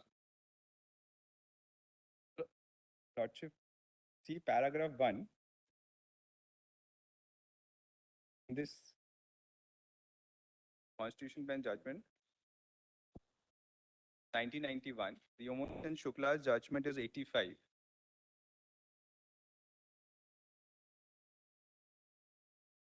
compilation volume 4, madam. The compilation I was volume, reading the volume 4, compilation volume 4, first judgment. paragraph 1 notes Marwa. No, Umesh Chandra is not referred. No, not referred. Yes, Your Lordship. Lord, Marwa is affirmed only in the context of there is no indefeasible right to be appointed. That is, That's that right. context Marwa is affirmed, not on this issue. Yes, madam. So, So in a different context, the Maro was decided. Whether persons who are there in a select list would have a right or Right, not. correct. They have held that once you are there in the select list, that doesn't mean that you have a automatic right to be That is appointed. where- Para 7, huh? That paragraph, that is where Your Lordship will have to see at that stage whether if prescription of either a qualifying marks to select a out of that list would then be impinging this principle or not, because then No, not to have a right is one thing. But whether the state has acted arbitrarily or to That's a exclude something is a different thing. yes, that's a different thing. This is in para 7. If I Para 7 of Shankarshan, no? Yes. It is not correct to say that if a number of vacancies are notified for appointment and adequate number of candidates are found fit, the successful candidates acquire an indefeasible right to be appointed, which cannot be legitimately denied. Ordinarily, the notification merely amounts to an invitation to qualified candidates to apply for recruitment, and on their selection, they do not acquire any right to the post. Unless the relevant recruitment rules so indicate, the state is under no obligation to fill up all the or any of the vacancies. However, it does not mean that the state has a license of acting in an arbitrary manner. Yes. The decision not to fill up the vacancies has to be taken That's a bona test. fide Where they all these appropriate cases reasons. balance it, no? And thereafter, Right. this, in fact, It says that there is no right, that does not mean that the state can act Act arbitrarily. Yes, that's So right. therefore, it takes us to a situation So- where, yeah. You cannot breach the merit list. You can't take a candidate at serial number 20 and Yes. ignore a candidate Yes. at serial number 1. But equally, when you say that there is no indefeasible right to be selected once you are in the select list of candidates or merit list of candidates, that really means that the state is not bound to fill up the entirety of the select list corresponding to the number of vacancies which you have advertised. You may still stop short. Now, how do you stop short? You will apply a cutoff. Then that cutoff will be on the basis of marks. So it is that cutoff is under scrutiny. Right. Whether a cutoff in case to case has to be seen. Whether it is and arbitrary. whatever, that's the test. That's a the test. only That's a That's the test. test. That's an absolute test. And when we test whether it is arbitrary or not, what is the reason that prompted? Yes, Suppose what- it is for the betterment, having the better qualified or better quality material come into the system. That is a bona fide. If it is May I just respond, my lord? Like in the Kerala case, the introduction of a cutoff resulted in a person with a lower aggregate coming up and a higher aggregate coming down. This was disturbed. Test of arbitrariness, that could be one test. Whereas in Marwa and all that doesn't happen. That doesn't happen. Whatever happens, the person with a mark 10 will not get selected over a person with mark 4. So then that could be a test to say there's no arbitrariness. Like to respond to what Lordship said. So in either in Marwa or in Marwa, the what weight with the court was selecting that 55% will not result in a lower mark person coming in front. Whereas in the Kerala case, as a result of the introduction of only for Viva, the person with 5 marks got it, the person with 10 marks stayed out. So that was arbitrary, like your Lordship's held yesterday. So, and if I may say so, my lord, I'm trying to reconcile Marwa and Umesh Chandra. In Marwa, the rule said 45% you can be appointed, nothing else. So 45%, there were 40 people, 15 vacancies were there. State said we'll take only, but then they already were in the select list and state said we'll take only 7 and not 15. That was the grievance. In that context, they said 55 can be done. There's no right to be appointed, etc. Whereas in this case, Umesh Chandra Mishra's case, they have not got into the select list. There is a written exam, there is a Viva. Now, after that, before getting into the select list, they prescribed a 600 mark cutoff. So the court said, no, because you're not in the select list, yes, you cannot create this distinction before letting a person in the select list. So I'm just trying to reconcile. That could be one way to reconcile. I'm just thinking, I may be wrong. I'm just putting it for your lordship. That could be one way of reconciling Marwa versus Umesh Chandra Mishra. There is no conflict per se. In one, it was a select list they've gotten. In this barrier was created just before entering the select list. Therefore, so there is no conflict. Are you trying to say every barrier that is created? Yes, whatever may be, assuming that there is a public purpose involved. Yes, because giving a kind of a weightage to interview is equally important. Then what? Then it will become arbitrary, he said. Yes, Lordship. So that's the, if you are approving the first part of it, yes, in Marwa, in the later part of it, when you are creating a barrier by increasing a cutoff mark for interview, yes, that by itself can become wrong. No, Yes, that then you should continue the next year also, but you are not doing that. You are again coming back, no, Lordship? Because What- there are several line of cases where cutoff marks, even in the written examination, has been prescribed later. Only Viva was there, they prescribed the minimum. Lordships have approved those line of judgments also. And then I just cite one judgment, actually that marries both Marwa and Manjushri in a very righteous way, if a Lordship could see that. That's a later judgment of Yogesh Yadav. And that actually says, in fact, there were 3 stages. One was a stage of written examination. There was a minimum qualifying marks. Thereafter, the select list was prepared. After the select list was prepared, they further provided for a qualifying marks. This court approved it by saying that Marwa line of cases and the Manjushri stand on a different footing. Marwa says later you can definitely prescribe because obviously the same line of indefeasible right, etc., would not apply in that situation. In fact, if you then like to look at it, it would be like Umesh and Shukla would come in the way. But that is how it has been. I'll just read paragraph 13 of it. Prescription is never a problem if you do it in advance. Yes. The problem is that without specifying, it's evolved as a when people don't know about it, in the last moment, they apply a principle. Yes, That principle, if it is applicable, if made applicable by virtue of an existing rule, there is no difficulty. Yes. It is application of it, which people get to know only through the RTI. That's where it's, If I may, and also it contributes to uncertainty. if I may just submit to your Lordship, just 2 things.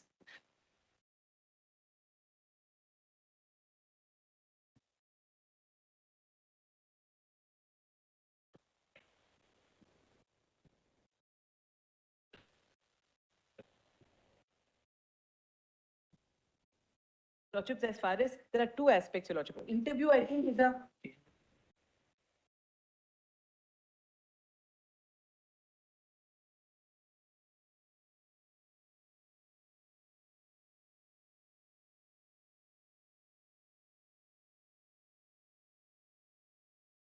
Lordship, as far as interview is concerned, Your Lordship.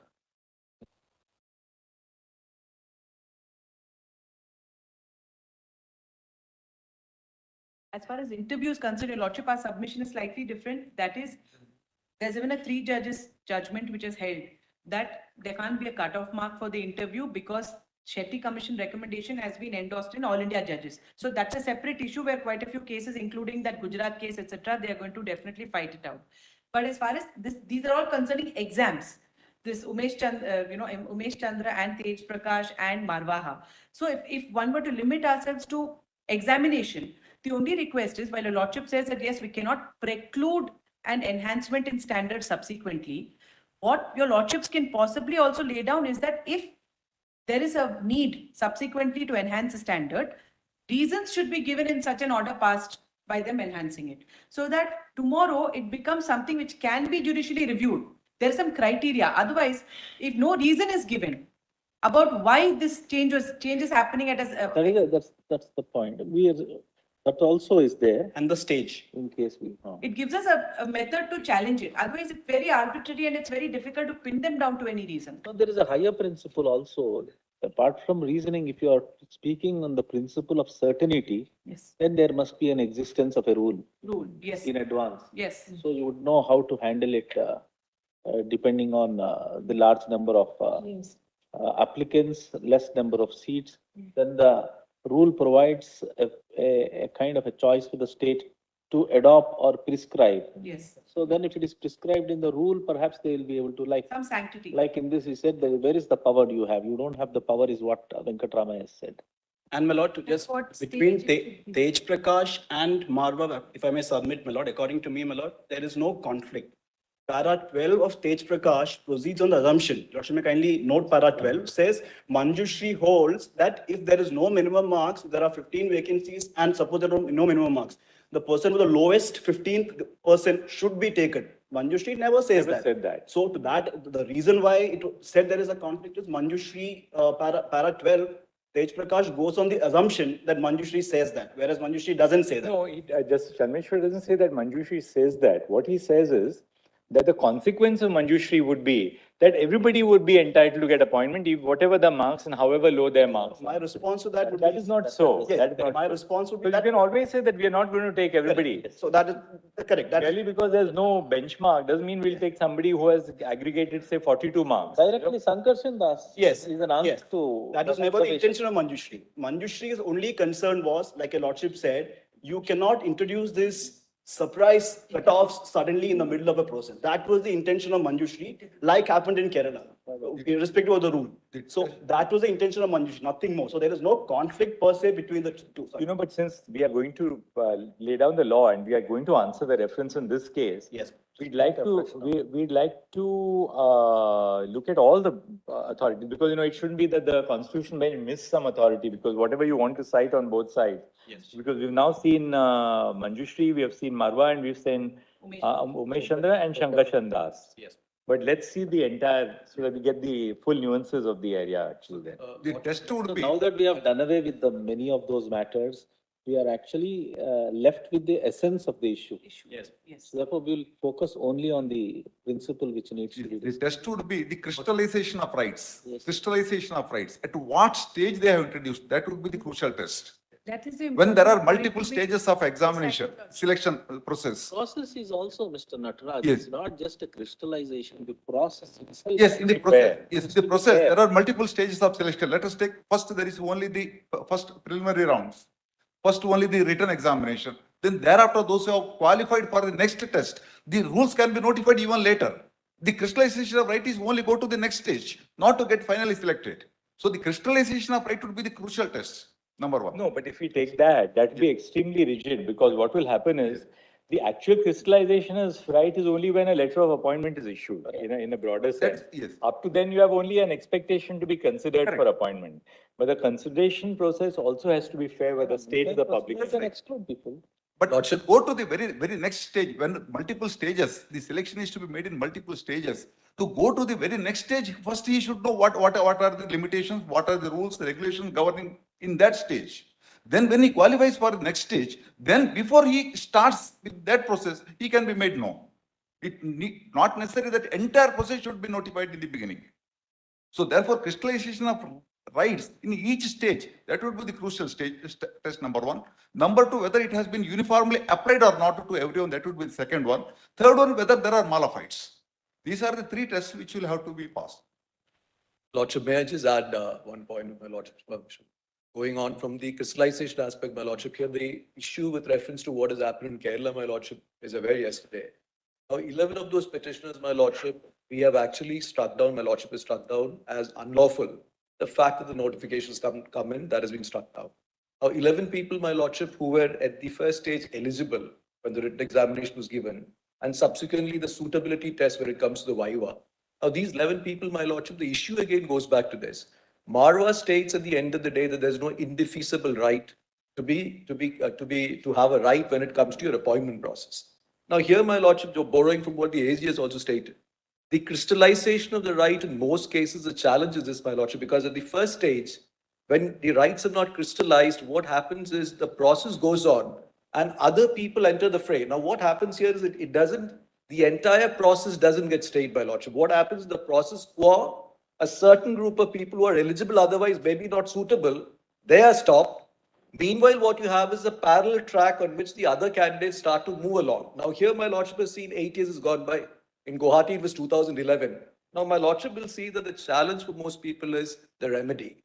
Now, here, my Lordship, when you have to go to your very own High Court, where the selection committee has already ruled in your favor or against you, you go there to the same people who are going to judge your case. What happens? Inevitably, Article 32 is resorted by all of us. So we come in Article 32 to my Lordship here. Meanwhile, we are without no remedy. we lie remedialist, then the process is already taken over. Now, what happens there, my lordship? Have interfered against the selection committee of that very High Court. My lordship is right. My only point here is this, my lordship. What happens is, I understand after listening to all that has been going on, the challenge, however, remains here, my lordship. People who are capable, people who are otherwise absolutely qualified, those people, my lordship, fall on the wayside. Now, here the challenge is, my lordship, in Assam, in Rajasthan, in Bihar, in Kerala, in Manipur, we have seen that what is happening is, at the end of the day, the rules have actually changed and there's no level playing field. The least that we need to do is lay down a level playing field to the extent that the rules of the game, at least when it comes to that bare minimum, where the real issue, my lordship, is between the Viva and the written exam. Now, Viva, my lordship, we all understand that Viva is important for suitability. I'm sorry, my lordship. For suitability, my lordship, eligibility, my lordship, is right. Written examination gives you the basic qualifications to understand whether a person is eligible. Now, my lordship may talk to people, talk to candidates and feel that perhaps suitability is not there. Maybe the person is not suitable for that role. And rightly so. There could be multiple factors for that. But the key challenge here, my lordship, is where is the remedy and how do we fix the remedy unless and until the statutory rules are tightened? Because the statute in Kerala, my lordship, saw yesterday, the Rule 3C, subclause 3, that one actually laid down clarity, very clearly a stable legal system with rules which are absolutely certain. It was not inchoate. It was not inchoate. The rules were clear at that particular stage. The Kerala High Court went ahead and disaggregated what was already aggregated. So you have an aggregate of the interview, you have an aggregate of the written examination, and then you have the cumulative marks in front of you. But thereafter, what happened is there's a disaggregation which happens. Now, then the rules don't become immutable. They are mutable, they are divisible. Now, when you divide the rules, then essentially the system will collapse.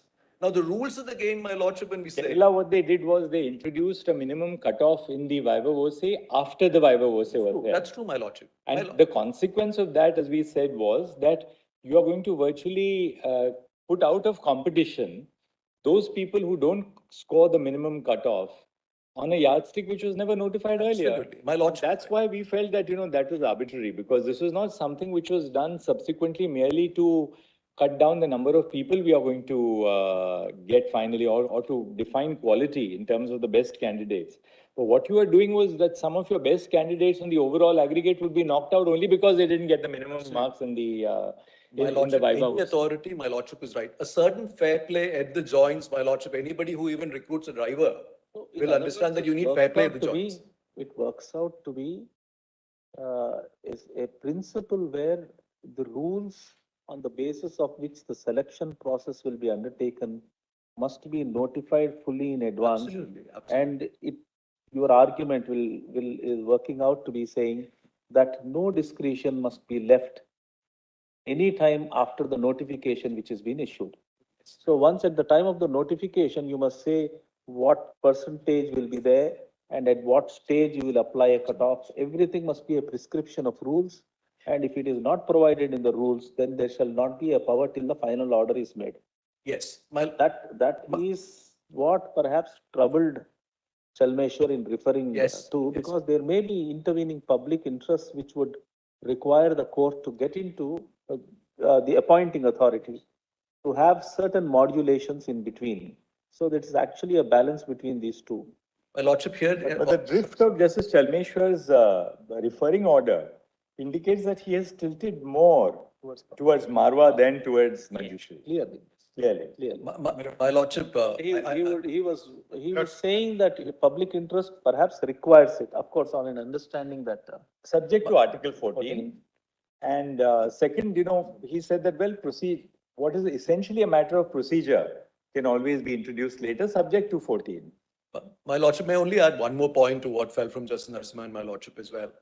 My lordship, at the end of the day, should the consequences of the same be oppressive? My lordship, Justice Narasimha had said that oppression at the end of the... Now, what happens here is, my lordship, these people today, 11 petitioners, my lordship, what has happened is for no fault. So what is happening is the process is correct, procedurally it is regular, or there is some kind of a system where, my lordship, what then happens is the resultant consequence of these things become so absolutely unjust, unfair, and oppressive that it vitiates the entire atmosphere as well as right. Fairness is concerned, my lordship said the arbitrariness test becomes important here because there is also a certain level of accrued legitimate expectation.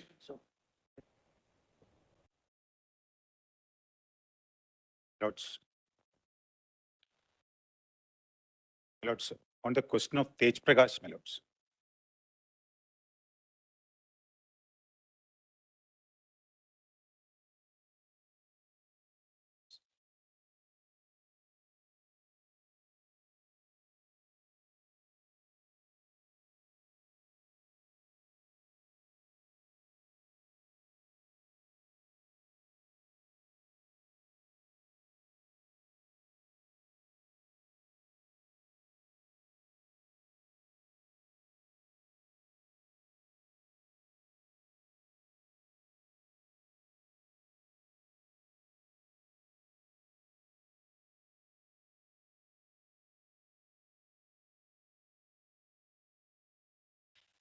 My Lords, before my Lords, have you concluded or you still have to argue something?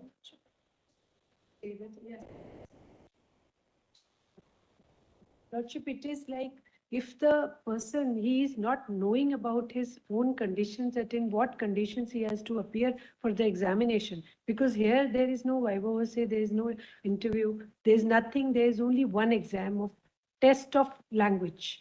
And which test of language when he has not even told the minimum marks. It is hurting his own rights. In Article 14 is really infected because Lordship, he had no knowledge about it, that what is going to be, because he had to just clear the exam. That was the knowledge. And in your case, they introduced the bar of 75%, no? Lordship, suddenly, at the time of just result when had to be declared, it was told that now the 75% is cut. There was not even the minimum. It was only that you have to pass this language test, which there is no minimum, no maximum, just pass it, and then you are in the for the promotion. And then they put the 75%. And they were in-service employees. Not even that, and then it is not even continued. Next year they come to know that if we keep it so high, they are not going to get any of the employees in the services. So they again came back to the same condition. All right, do you have anything else to cite, or now that's done? You done? Yeah.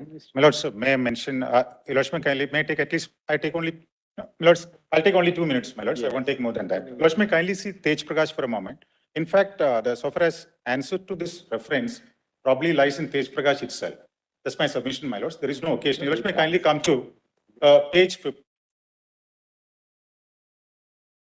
Lordship, we are not concluding today because, we are hearing the reference now.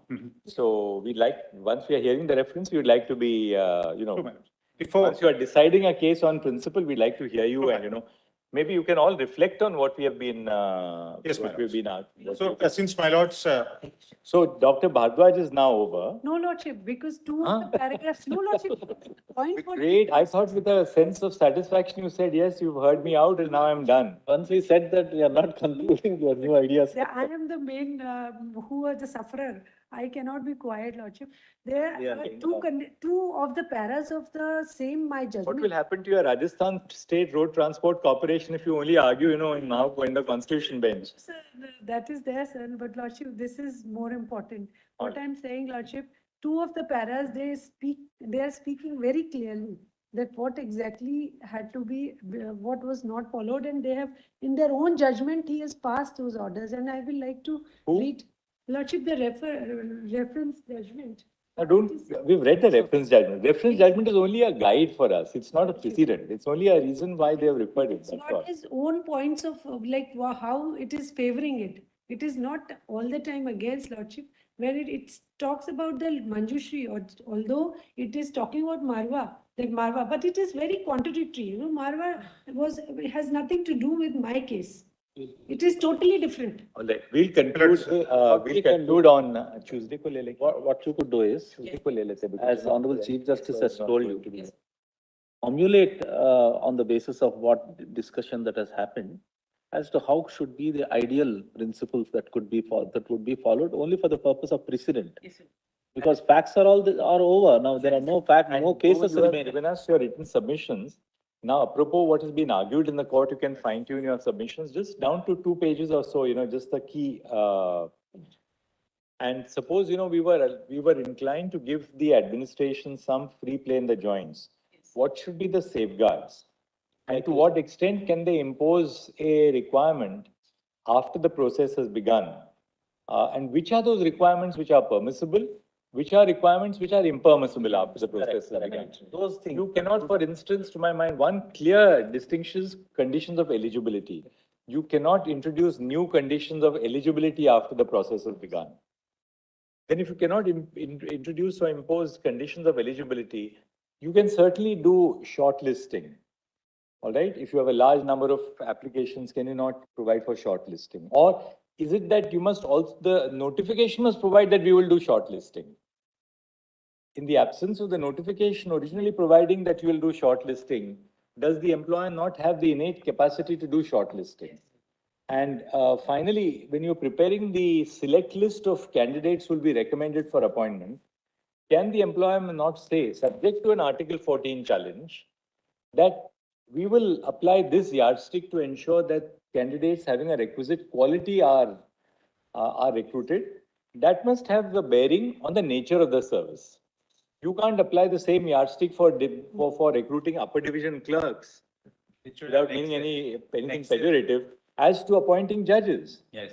When you're appointing a UDC, you can't say, well, we want to have the best, we want to have the superlative quality. Certainly when you are recruiting even a translator, because it's a very specialized task, when you are recruiting judges, either at the lowest judicial service, the civil judge unit division, more so at the district judge level, which have been a lot of these cases that we have come across. My Lord Chinnappa Reddy exactly said in the case of Leela, which has been cited before this honorable court, that university admission, different yardsticks are to be used. The judgment is already before my Lord. So what we'd like you to do now is that, we have looked at we've seen the 4 basic judgments. Please make sure that we don't miss out anything. Yes. And you can give us in chronological order, which are the judgments which you have to look at. And I hope all of them are on in the compilation. There are also few additional judgments which are not on record, which are there in my written submission. If you can collate with. I'll do that. 2 page. Yes, Your Lordship. I had Brother Rishikesh Roy had something to tell you. Yes. No, you wanted to marry 2 judgments. My learned brother whispered to me that you wanted to marry Manjushri with Marwa.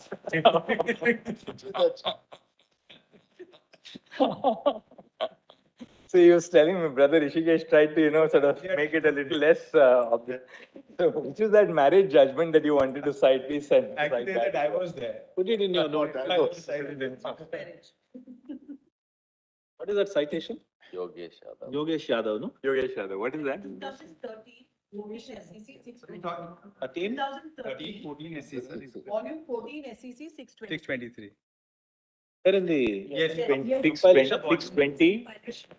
623. 623. There are 4 volumes filed with Aksaria, which has most of these judgments. There is some additional. Volume 4. Volume 2. So now, how long would you take, Dr. Bhardwaj? You are now done. Volume 2, Your Lordship. Another half Okay. an hour. No, take 10 minutes or 15 minutes, not 10 minutes or so. Yes. And then whoever is following, Harpriya, you will follow now? 15 minutes. But between all of you, do make sure that you do focus on those judgments of the principle and the para, that's all. Submissions had already given these safeguards, assuming that such an eventuality may arise. I've added some safeguards, but I'll further fine-tune it and put it to 2 pages. Because, Harpriya, you're right, we must answer the reference because, otherwise the judge and 3 judge benches will be again left with the same problem. Yes, Because lawyers will argue all the same thing that, look, Umesh Chandra has been approved in Manjushri, but Umesh Chandra is contrary to Marwa. Therefore, Marwa is implicitly overruled. We must put an end to it. And this reference was 2013. I also, because of this reference only, I was checked. Ideally, we could have answered this in one of the judicial service matters, but the issue didn't arise here. We have tacitly dealt with it in the Kerala matter, but again, there it was,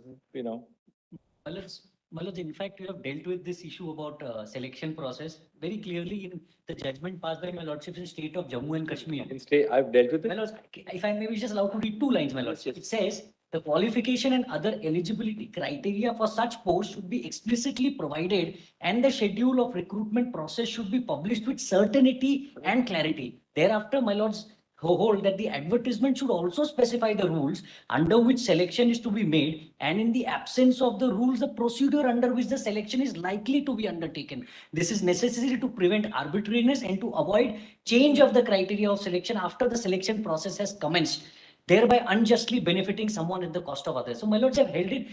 You're right, my lords have to maybe lay down the inviolable principles need to be laid down so that hereafter the human conduct is regulated. Just cite that judgment also on Can we add something on the bias issue, my lords? My lords, how the interview should be conducted in an ideal interview? In 502, who is okay? 502 is a motor vehicle matter.